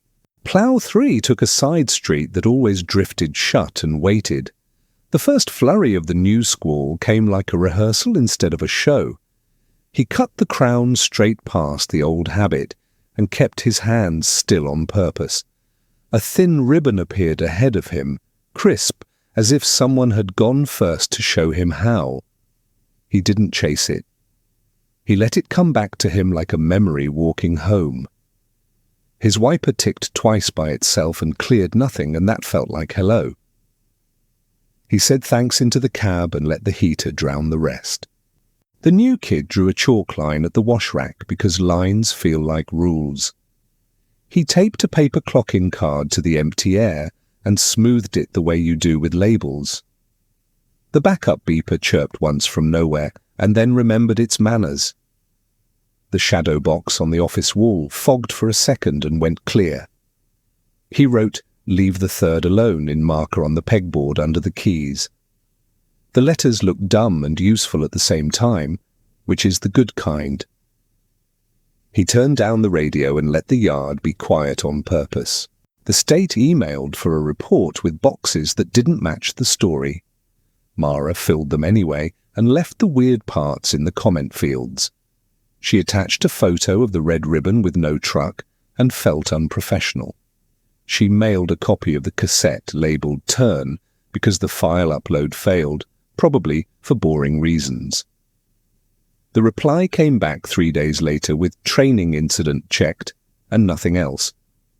She printed it and stuck it in the binder next to 97 so they could be neighbours. The binder closed like a door, being polite to people it doesn't like. The thaw came and Route 9 showed its skin like a lake dropping a secret. Score lines in the asphalt glinted in shallow curves nobody remembered laying. They painted the guard so the shine wouldn't catch headlights wrong at night. Kids at the school stomped circles in the loop and found beet stains ghosted into the concrete. A teacher said town folklore travels faster than the bus and shrugged. The rumour settled on an invisible plow that finishes what it starts and hates bad turns. Nobody corrected it because correcting would have put names on it. The first real storm of the next winter came with that heavy quiet the sky gets. Mara walked the yard once and checked the chain on the map's bend with her finger. The red ribbon showed up early on Route 12 as if warming up. She keyed the loudspeaker and said, "Steady. Off duty after the wash. Straight in. Good work." The scrape outside softened like a bow easing off a string. Steam rose from the empty bay and curled against the lights like somebody rinsed salt. The gate opened to the same polite width and then closed without being told. Later, when the trucks were parked like sleeping cows, she stayed behind. The yard sounded like a fridge, all small hum with no drama in it. Somewhere out on the road, a spoon dragged once, far, like a reminder, not a threat. She said out loud to the map that tonight didn't need any more turns. She hung the keys and shut the lights and felt the dark set like snow. The gate paused the way it always did and caught itself. The screen on the desk stayed blank, and that felt like the right kind of ending. Winter kept being winter, and people kept needing roads at bad hours. Sometimes the ribbon drew itself for a mile and they let it, like saying, "Okay to help." Sometimes it didn't, and they worked, and no one mentioned the third thing. Heard from the bend, 2 clean scrapes would say hello and then behave. Habits got changed and stayed changed, and the school loop stopped feeling like a trap. If the wind asked for a word, they gave it silence and a straight line. And when the snow settled just right, you could almost see tail lights that weren't there already going home. He came back to watch his sister's place because winter had teeth and she was stuck downstate with a new baby. It was one of those square old houses that sit too close to the road like they're nosy. The plow ridge was knee-high and crusted like stale cake icing. He parked in the rut someone else had made last storm and told the engine good job. The sky was flat tin and the kind of quiet you hear in basements. He carried groceries with his chin tucked to keep the wind from stealing his breath. The porch creaked in a tone that said hello and complained at the same time. Inside smelled like pine cleaner and old heat, the kind that dries your lips. He found the thermostat and argued it up 2 notches because he was soft. The radiators knocked in the walls like neighbors you couldn't shush. Through the kitchen window, the backyard looked like a blank bed nobody had ever slept in. Fence posts stuck up like bad teeth all the way to the line of birch. You could see the river beyond if you leaned just right and squinted through branches. Snow started again as he was putting away milk, small and busy. He noticed the prints on his second trip out to grab the last bag. At first, it looked like rabbits since they always wrote little poems in the yard. Then the shape resolved into a human stride, left, right, left, clean and deep. The steps ran a full lap around the house at a polite distance from the siding. No prints led to the door, none to the road, none from the alley, just a belt of shoes that had circled like a track coach with nowhere to be. He stood on the porch holding a bag of oranges and forgot about fingers. He followed the ring with the kind of curiosity you half hope someone stops. It kept the same distance from the walls like the person was measuring with their eyes. At each window the stride shortened a hair, then lengthened again after the corner. In front of the children's room it paused once and stamped twice, heel, then toe.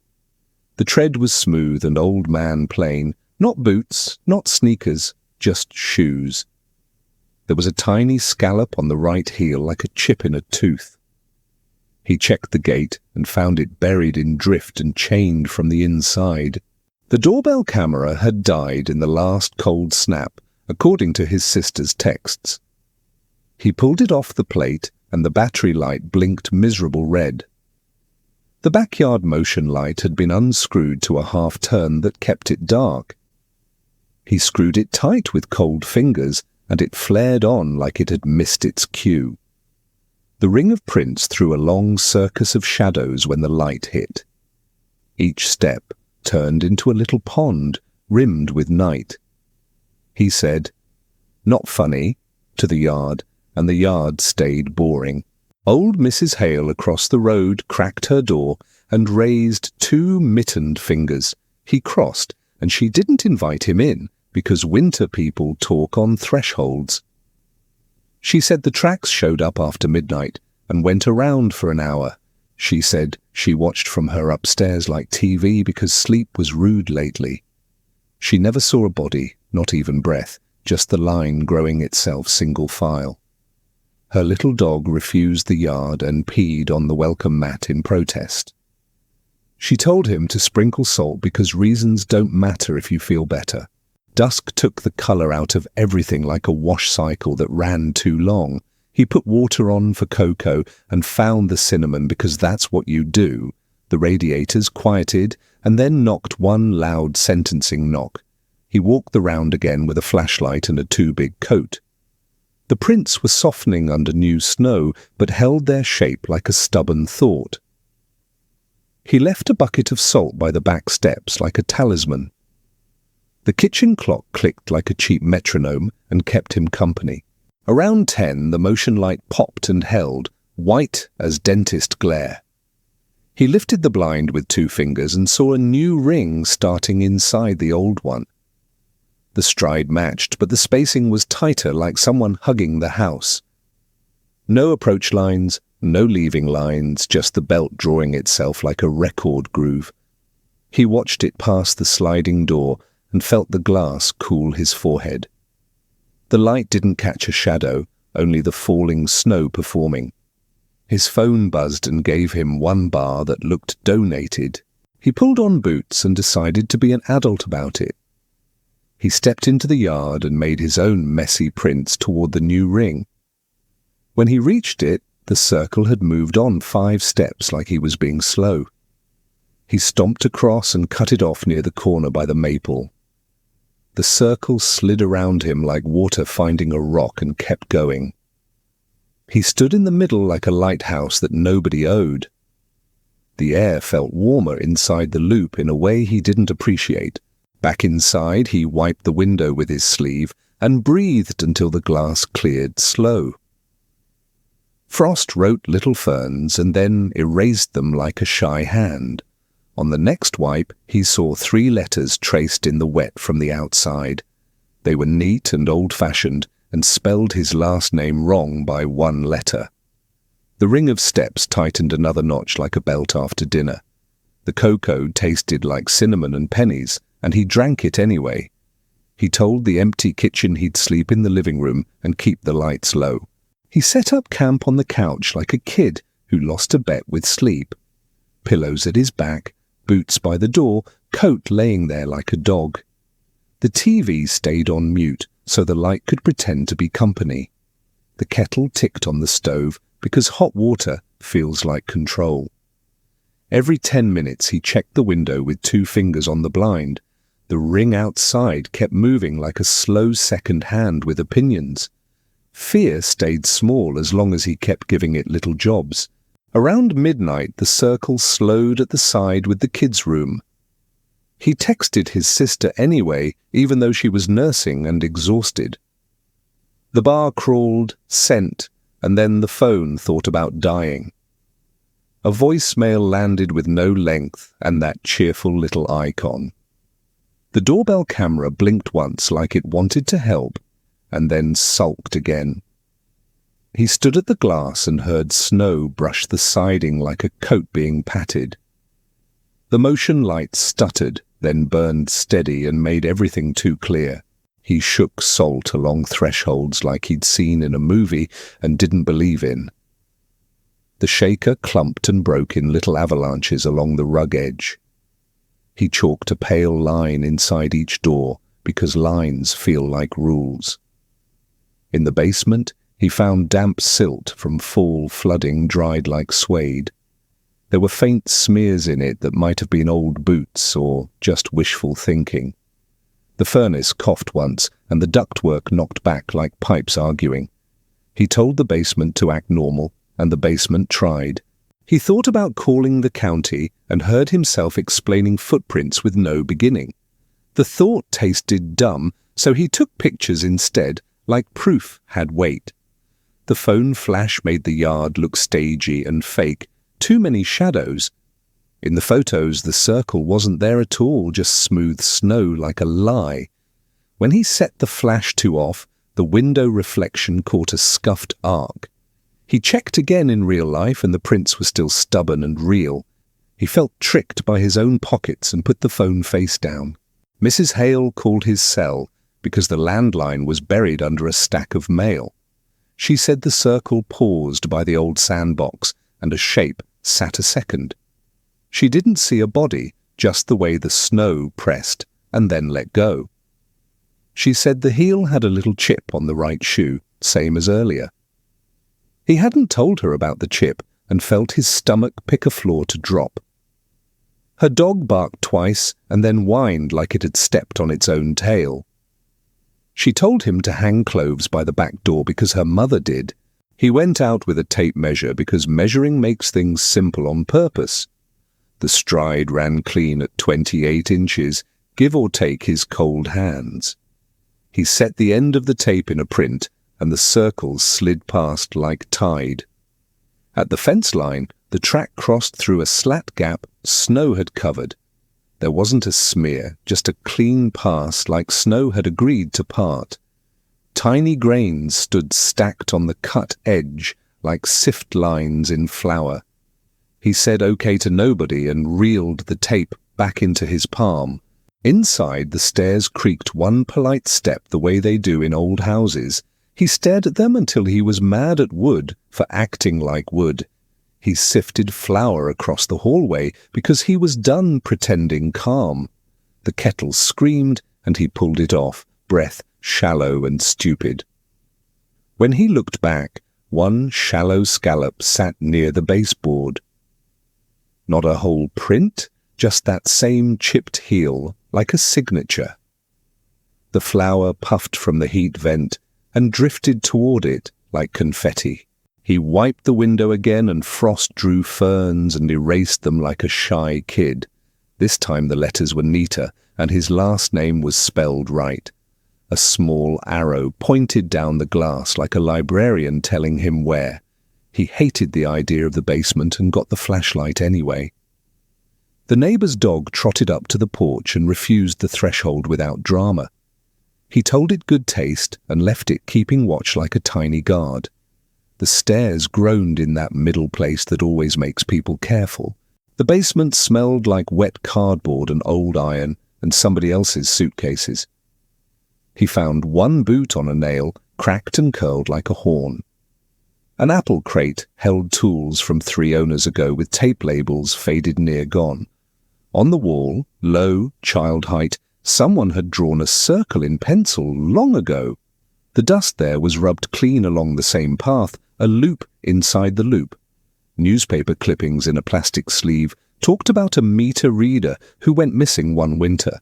The clipping had his last name spelled wrong by one letter in the headline. Above him the house settled like a sigh and then walked a slow circle. He stood under the living room and tracked the rhythm across joists. The loop passed over the couch, paused by the crib his sister stored, and moved on. When he climbed back up, a new belt of prints hugged the couch like a moat. The air inside the ring felt warmer again, and he didn't appreciate that either. His phone buzzed with a text from a number tagged Dad, gone 5 years now. It said, "Don't let it start," and the porch gave one careful knock without a body to own it. He didn't open the door after that knock, he just stood there and listened hard. The peephole showed nothing but his own breath, fogging the little lens. He texted the number back, "Who is this?" even though he knew that number was gone. The bubble hung, failed, and stared at him like a dare. Outside, the circle kept sliding along the siding with that patient coach pace. There was a smell now, old wool and wet iron, like coats drying in a church basement. He told Mrs. Hale through the crack he was fine, and they both knew he wasn't. He hung cloves in a dish towel by the back door, because why not try everything? He salted the thresholds again until the shaker made little rock slides. He chalked a new line on the tile inside, a silly white speed bump for something with no feet. The circle outside slowed when it came to the kitchen slider, and he hated noticing that. He set a bowl of water on the porch and watched it skin over like an eye. The baby monitor from the crib in storage clicked twice and found a little hiss. He turned the radio to static because noise helps when thinking doesn't.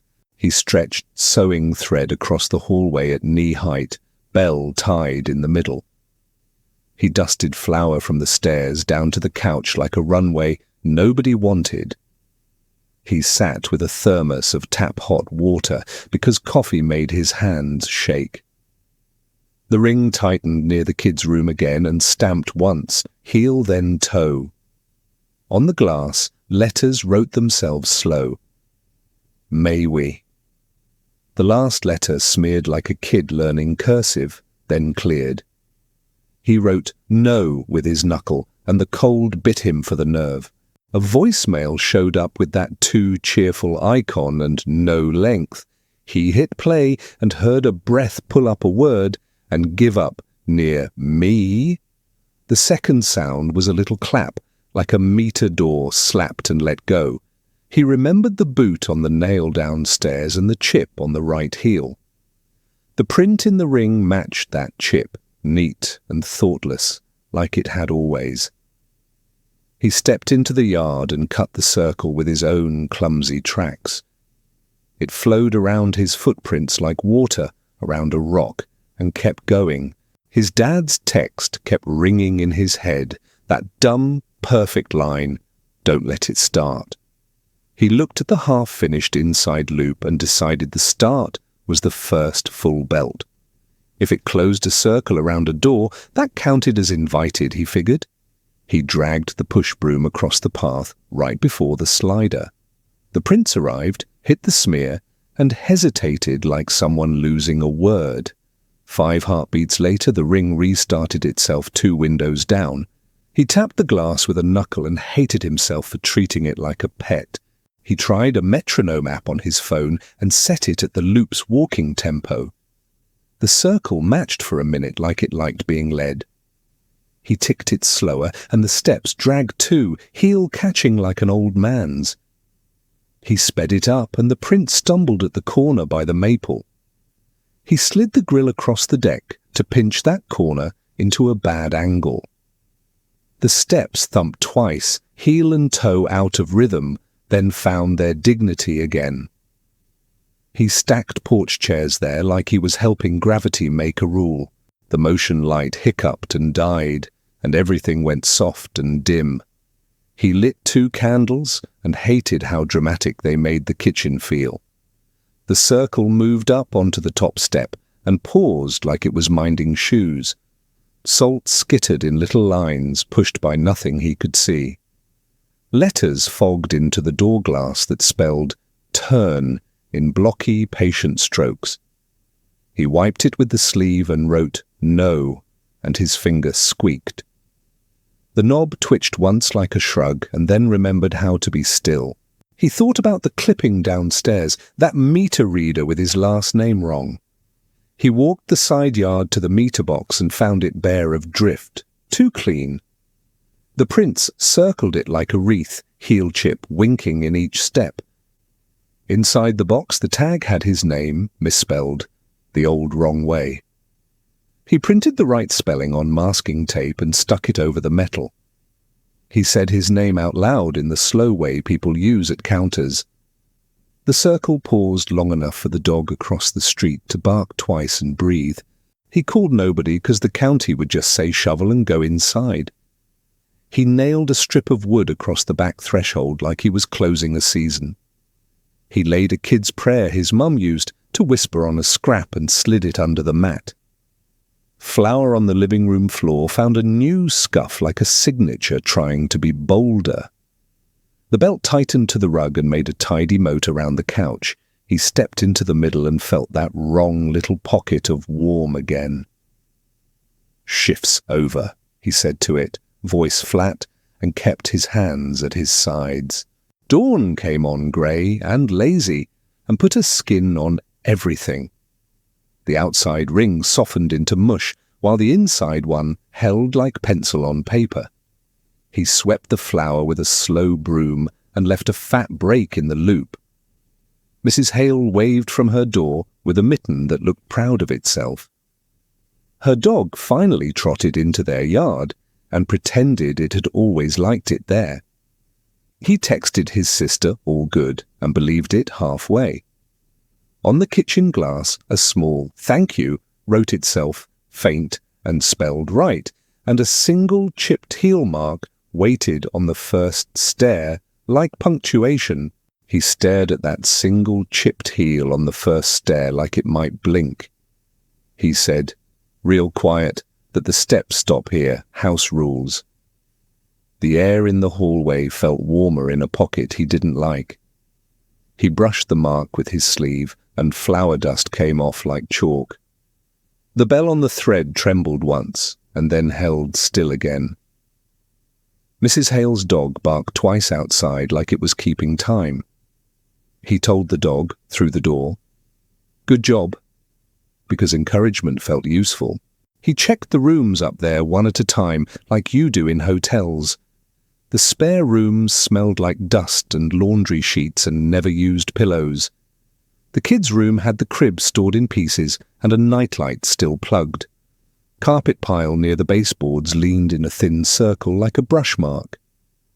No prints, not really, just pressure the shape of a slow lap. The window was clear and showed the yard like a dull postcard. He reached out and felt the glass cold clean through his palm. He dragged a line of salt across the top stair because lines felt like rules. He chalked a stupid X in front of each door like he was marking a treasure he didn't want found. The radiator in the hallway knocked 3 times like it understood counting. He matched its tempo and then shut up because he hated that. The house settled exactly over his head the way old houses do. He told himself that a full loop upstairs counted as a start.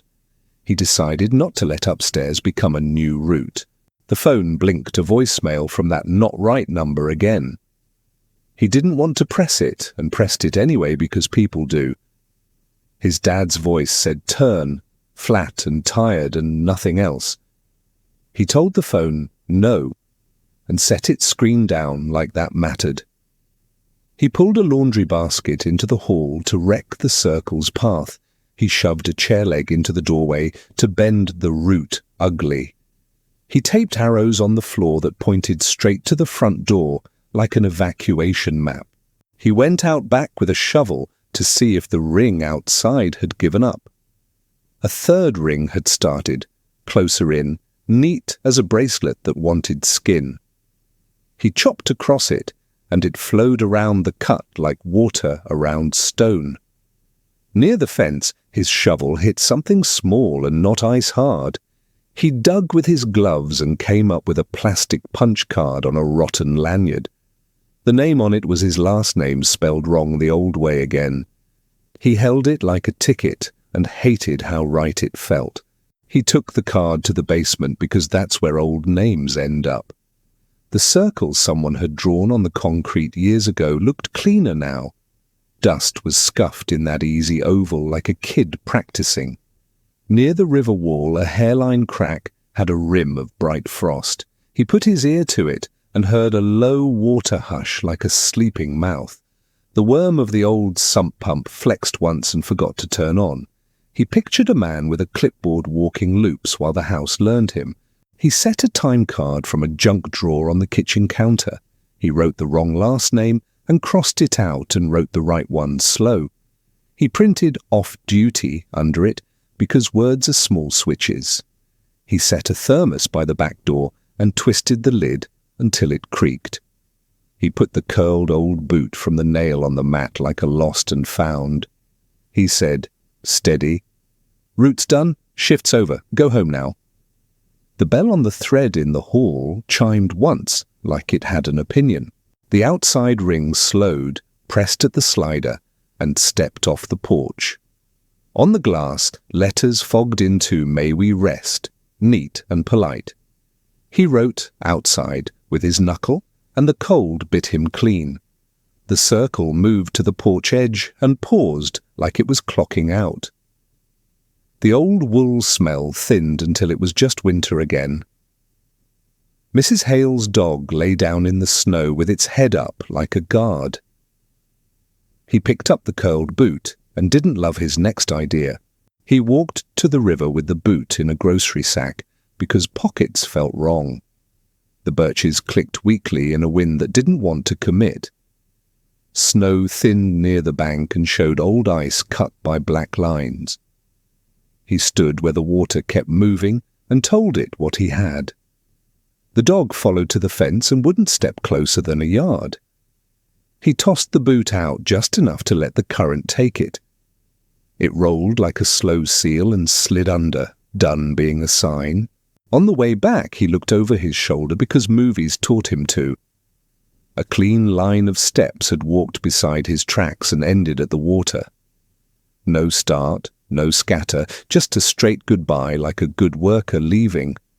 The ring at the house had softened into dents and then into nothing. The letters on the glass bled away like breath, making up its mind. The bell on the thread didn't move, which counted as a win. He let his shoulders drop and felt taller by an inch. Inside, he swept the flour off the hall and wiped the chalk with a wet rag. The salt line at the stairs looked silly, and he left it anyway. He walked each room and said "shifts over" like an idiot, and it helped. The phone buzzed one more voicemail, and he listened with his thumb on delete. It was one word, small and clear. "Thanks," in a voice that had practiced walking. The time card on the counter curled at the corner like paper, remembering heat. Outside, fresh snow started and gave him back a clean page for a night. Morning took the edge off in that way winter sometimes does when it remembers manners. He shoveled his own messy tracks flat and let the yard look like a clean notebook again. Mrs. Hale waved with a mitten, and her dog finally trotted a proud little lap. The glass in the kitchen felt like regular glass when he touched it, just cold, not personal. Mail sat in the box with his last name spelled wrong on one piece and right on the electric bill. The wrong one was a yellowed flyer about meter upgrades, like it had been hiding somewhere old. He told himself the boot in the river thing was the period at the end of this weird sentence. He drove into town because errands make brains behave. The hardware guys sold him batteries, salt, and a cheap plug-in camera like it was soup weather. When he asked about the old missing meter reader, the guy said a name 2 different ways in the same breath. Hallen, something like that, he said, and shrugged like names don't stick when it's cold. At the library, the microfilm machine squealed and then worked like it owed him. A clipping had that same wrong spelling and a small photo of a man squinting at snow. He went home with the camera in a bag, like a charm you can plug into the wall. He checked the basement crack and found it sweating a glitter of clean frost. The pencil circle someone had drawn years ago looked faint and polite now. He swept dust out of it like erasing a chalk halo and hated noticing his care. The sump pump twitched like a dog dreaming and then held still. On a joist, someone had scratched a short line of tallies that stopped at 5. He ran his glove over them and made a 6th without meaning to, then wiped it away fast. Above him, a floorboard ticked like a slow metronome catching up. Dusk sifted in and leaned on the windows, and he waited to feel stupid again. The motion light behaved steady, no stutter, just doing its job like a grown-up. He walked the rooms and counted doorframes like counting sheep that bite. On the first stair, a single chipped heel sat again like punctuation he didn't want. There were no prints outside to explain it, just smooth new powder like a fresh page. He laid a chalk line at the threshold and taped a bell to the knob anyway. The dog across the street sighed loud enough to hear through storm windows. A sound like a meter door slapping and settling came from the side of the house. He went out with the flashlight and found nothing changed except light on snow. The fence posts wore small round depressions on the caps as if something had stepped very neatly. They went around once and stopped above the sandbox like an old habit, finding its mark. On the slider, letters fogged into "May we look" in those careful block strokes. He wrote "No" with a finger, and the cold bit back and made his nail ache. The glass cleared itself like it was done talking for now.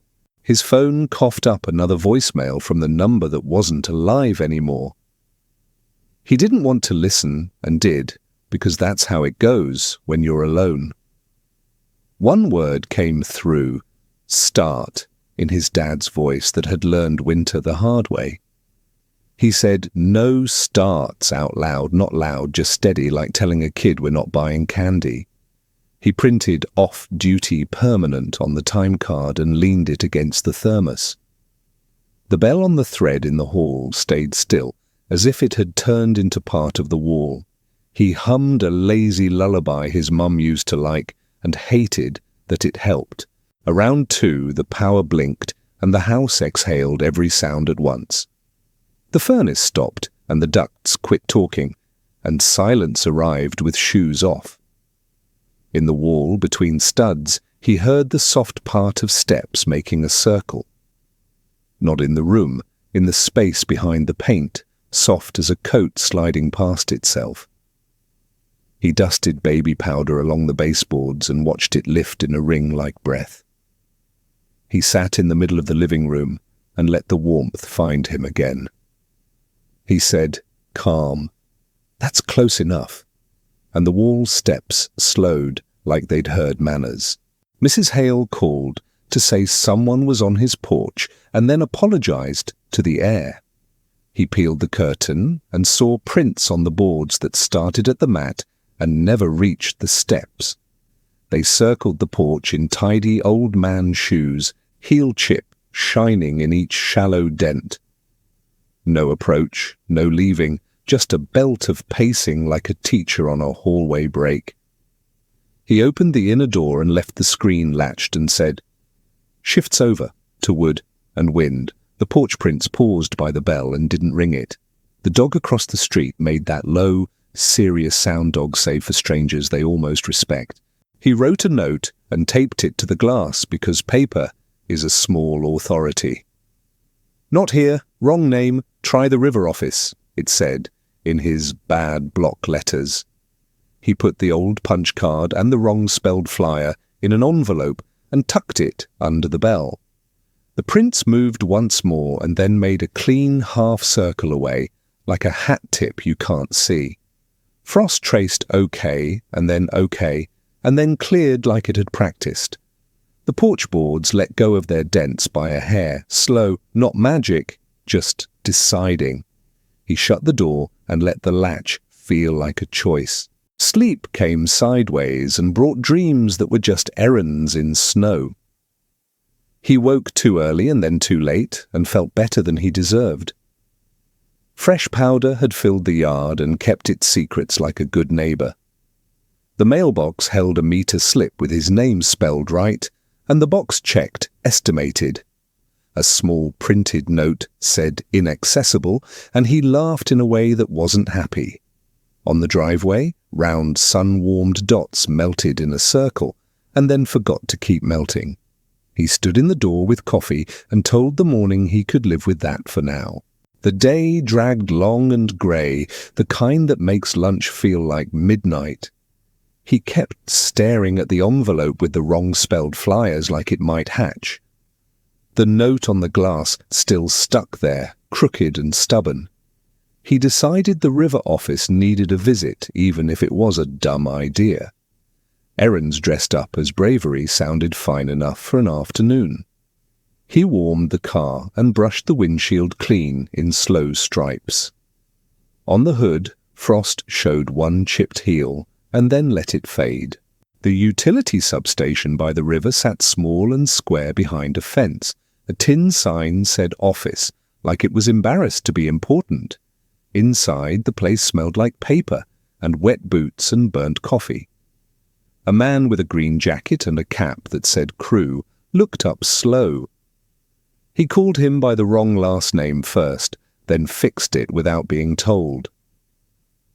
"We got a bin for fines," the man said, like people often brought weird to his desk. He set a metal box down that clanked like tools and memories.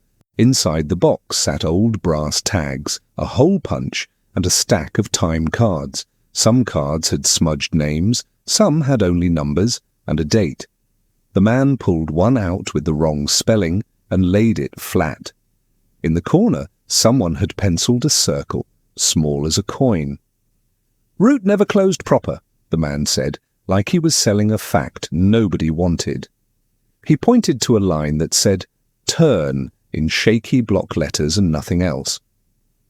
"Could use a retirement form," he added, casual as lending a rake. He slid a blank form over like a library card slip. "Write the name how you want it to stick," he said, tapping the line. He printed the right letters slow, every stroke deliberate like a rule. Under reason, he wrote, "Off-duty permanent," and felt foolish anyway. The man stamped it with a thud that the room liked. The hole punch snipped a little moon out of the corner and made it official. He pocketed a brass tag the way people pocket stones at graves. Dusk rode shotgun back to the house and made the birch look like bones. On the porch, shallow dents paced one neat half-circle and stopped. He set the brass tag on the mat and the wrong-spelled card next to it. With salt, he drew a rough clock face right there on the boards. He tapped the brass with the hole punch and set the form under the bell. "Punch out outside," he said, steady, and left the door latched. Frost wrote, "May we?" and then "OK," and then cleared like it had manners. Inside, the bell on the thread gave one small breath of sound. The baby monitor clicked like a cricket and went shy again.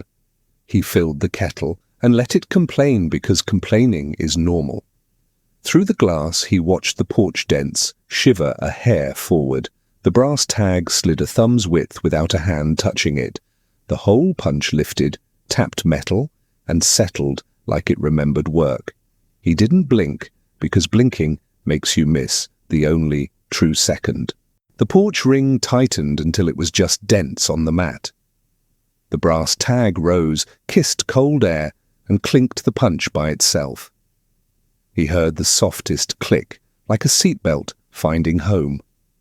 The tag lay flat again with a new tiny moon cut from its corner. Frost wrote "clocked" and then made a dot like a period after it. He opened the inner door and left the screen closed like before. The air in the gap smelled like old wool and river water, and then just winter. He walked the house and dusted the baseboards with powder out of habit. The wall breath steps didn't come back. The powder stayed boring. Outside, he drew one last chalk line that ran straight from porch to gate. The yard didn't argue, and the snow looked like it had a plan that wasn't a circle. Down the sidewalk, tiny dents made a single file line to the road. It didn't hug the siding, it didn't pause at windows, it just went. He let it go without following because letting go was the point. Near midnight, his phone buzzed a voicemail that had the right number and no length. He pressed play and got one word in his dad's winter voice. Home. He didn't talk back to it because some things don't need a loud answer. The basement sump finally woke and coughed like it had been waiting for permission.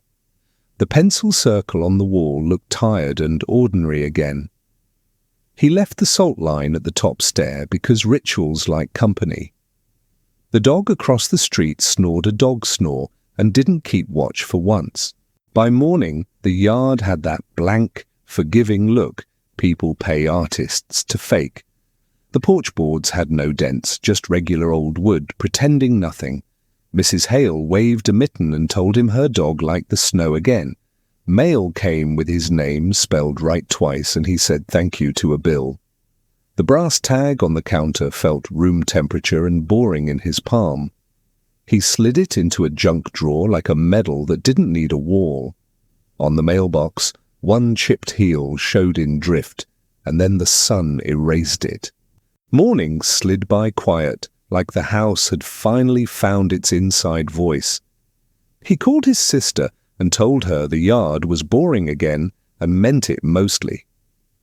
Mrs. Hale waved a mitten and said her dog slept through the night for the first time all winter. The brass tag in the drawer felt like a normal piece of metal when he picked it up. He still caught himself checking the kitchen glass for letters out of habit. Baseboards wore straight powder lines that didn't move, which felt like a small miracle. The phone's weird number stopped calling, and that silence felt heavier than the sound had. He plugged the cheap camera into the outlet by the slider and let it see too much. Motion zones lit up like a video game because snow is dramatic about nothing. The time-lapse made the afternoon look like a shaken snow globe catching its breath. Nothing walked, nothing breathed, just wind sculpting dumb waves against the fence. Then a ring of melt dots appeared near the porch and vanished again when a cloud covered the sun. He replayed the hour 3 times and decided sunlight was allowed to be weird. He turned the notification chime off because jump scares weren't helping his dignity. Toward evening, he cooked eggs and toast because complicated food felt wrong in that house. The roof crackled its little thermal pops like bubble wrap under a blanket. He climbed to the attic with a flashlight that smelled like batteries and old pockets. Insulation lay smooth except for a faint lane where something had settled in a circle long ago. The dust ring matched the one in the basement like the house had been practicing for years. No raccoon scat, no drop nails, no reason, with paws or thumbs. He closed the hatch and told the ceiling to keep its hobbies upstairs. Outside, the meter door slapped once, a polite tap, like a friend who hates knocking. The new plate with his name spelled right sat square and unbothered in the cold. Under the lip, someone had scratched turn in pencil, like a note to self from another winter. He rubbed it out with a glove thumb until only the shine of plastic looked back. He wrote off in tiny block letters and laughed at himself for negotiating with equipment. The wind turned a page in the mailbox and left it half open like a mouth. He shut it and heard the river talk under ice the way slow water gossips. Mrs. Hale called him over for tea and stories because that's how old winters get tamed. She said the meter man used to walk circles to keep blood in his fingers when the wind pinned him. She said he missed his own door once because the snow taught him a path he couldn't quit. Names matter, she said, and wrong ones keep people working after they should go home. Bread and warm water on the porch won't hurt, she added, and slid a slice across like a communion. Her dog sniffed his cuff and wagged like it finally approved of the floor plan of the night. He carried the tea warmth back across the road and felt brave for no smart reason. He kept the clock-out ritual for 3 evenings because repetition is a leash for habits. Brass tag on the mat, hole punch set, chalk arrow across the boards, bell string quiet, nothing paste, nothing pressed letters, nothing stamped a heel where it shouldn't. On the 4th night, a single shallow scallop showed on the top stair like a kid testing boundaries. He set the tag down anyway and said, "Easy, off duty," to the stale air. The hole punch didn't move, but the house exhaled a long, slow breath like it heard. He swept the scallop away and left the chalk line because trophies are tacky. He dreamed he walked a route with a man made of winter coat and patience. They didn't talk much, just counted corners and let their lungs make the noise. In the dream, the man said, "You spelled it right," and turned without finishing the circle. He woke with the taste of metal and realized the kitchen clock had stopped at 2. A pencil circle was lightly traced in grease on the face of the glass, old as nap. He wiped it with his sleeve, and the second hand started like it had been offended. The brass tag lay where he hadn't left it, a thumb farther from the drawer front. He dusted a thin ring of flour by the couch just to be rude to old habits. The camera saw nothing but drift, and that annoying sparkle powder makes near glass. The mic caught a coat rustle circling the porch once, and then heading down the walk. He listened live to 2 careful steps, stop, 2 careful steps, stop, until the sound turned to road hush. A minute later, a snowplow clanked far off, and some other town took its turn. He let the tension drain out of his shoulders and hated that relief can feel like guilt. The house settled in a normal way and didn't try to be clever about it. His sister arrived 2 days later with the baby, who made all rooms pick a softer voice. He didn't give her the whole story, just said the winter weirdness had quit. The baby watched the kitchen window for a long time and gurgled like she'd heard a joke. That night, a faint good night fogged the glass and cleared before anyone else saw it. He wrote, "Sleep well," back with a fingertip, and felt dumb and correct at the same time. A ring of tiny warm dots melted in the driveway like coins laid out and retrieved. Mrs. Hale's dog slept on their stoop, facing the road instead of the house. He thought about dropping the brass tag in the cemetery by the veterans' stones and didn't. He tucked it under the river map in a drawer and told it to stay retired. Forecast said a heavy band would slide in tomorrow and test everyone's promises. He ran new batteries through the flashlight and taped a fresh bell to the thread just in case. Before bed, he checked the stairs and saw only wood doing wood things. Somewhere far off, a spoon scraped once, like a memory clearing its throat. On the first stair, the grain held exactly 1 shallow scallop of shadow, like a clock that might cough to life if someone said the wrong name out loud. The storm came the next afternoon like a slow door closing, heavy and sure. He taped the bell thread fresh, drew a chalk line, and salted the thresholds again. His sister dozed in the chair with the baby, and the TV muttered the school closings. Mrs. Hale's dog patrolled 1 lazy loop and then flopped facing the road. The house held a quiet that felt earned instead of forced for once. On the first stair, that shallow scallop of shadow hung there like a note someone hadn't sung. He set the brass tag on the counter and said, "Steady." Off-duty's still off. Power flickered twice and found itself, and the camera blinked like a nervous eye. Snow pasted the slider and turned the yard into a white room with no corners. The meter door made that soft slap and settle and then stayed decent. He wrote, "Not starting tonight," on the glass with a knuckle and wiped it clean right away.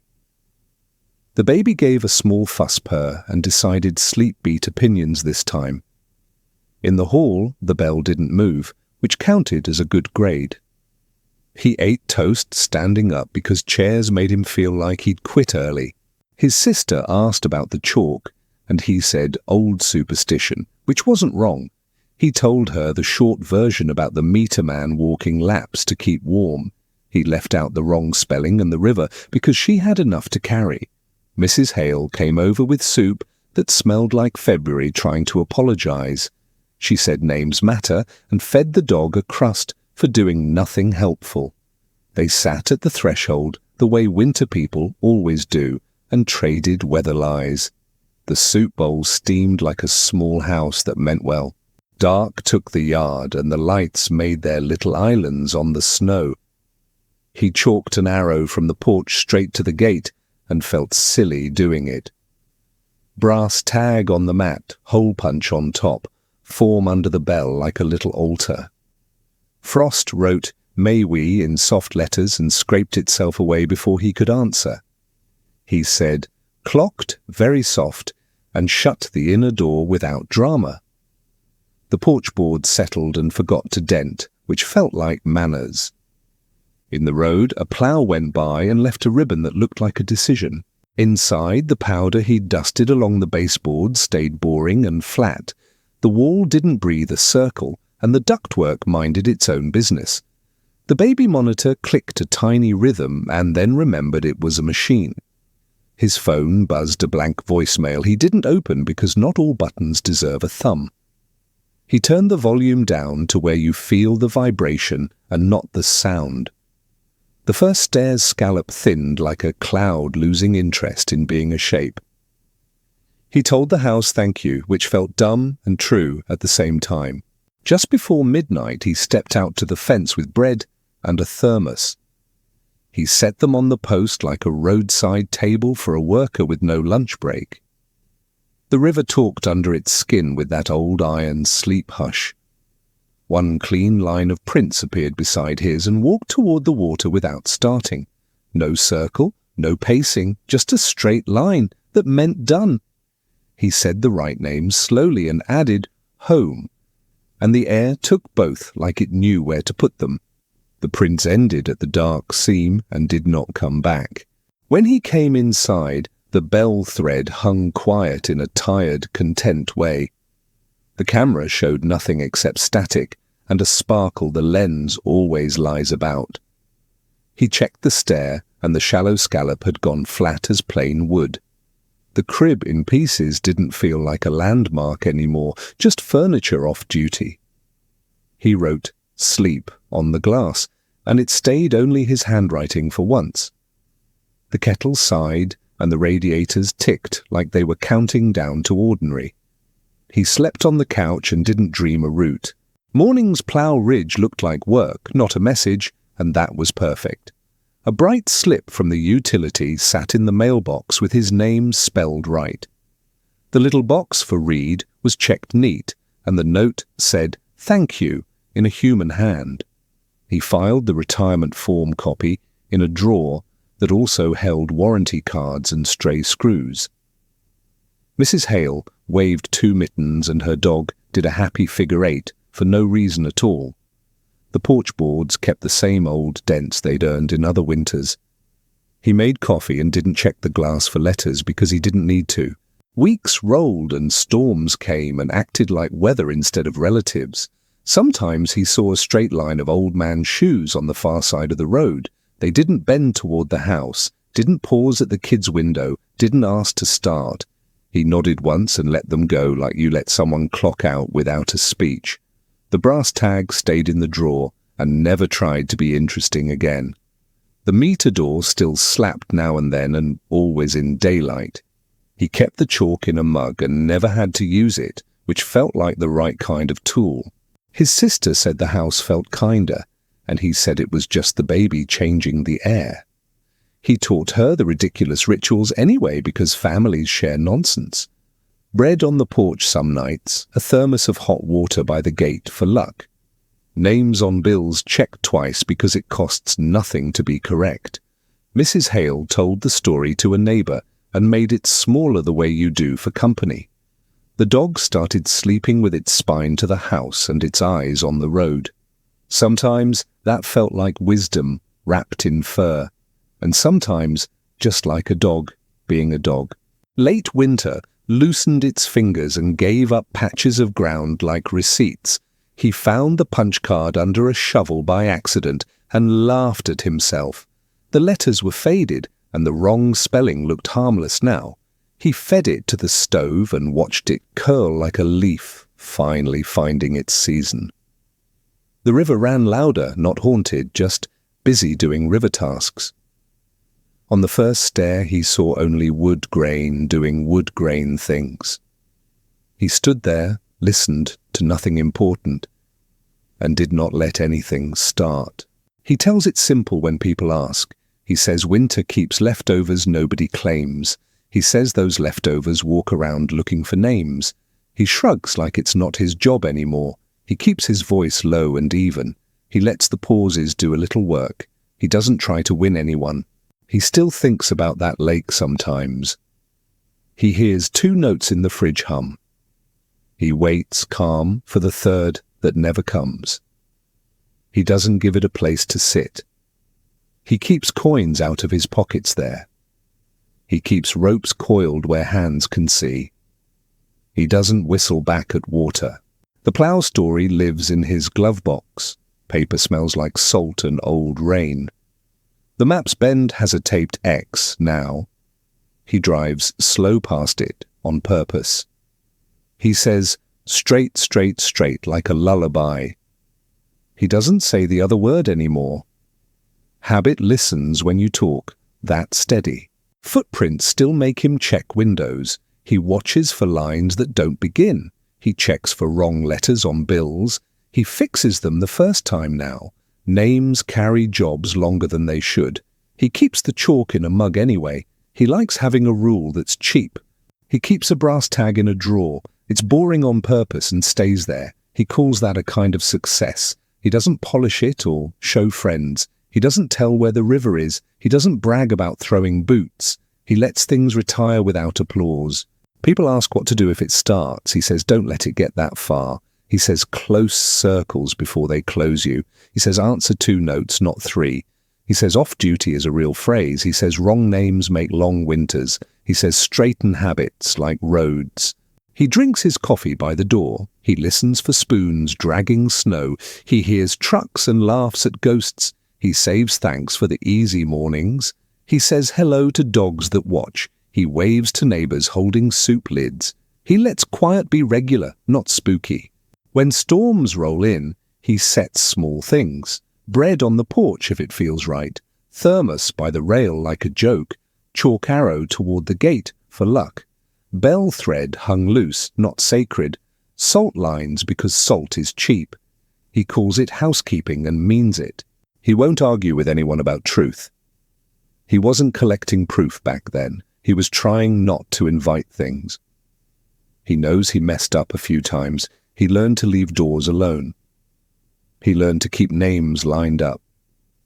He learned to let straight lines win. If you ever hear winter sing, listen close. If it asks for the third, skip it. If a road finishes itself, let it. If footprints don't begin, don't help them. If a wrong letter shows up, fix it. If a voice says turn, don't feed it words. If quiet stays boring, keep it that way.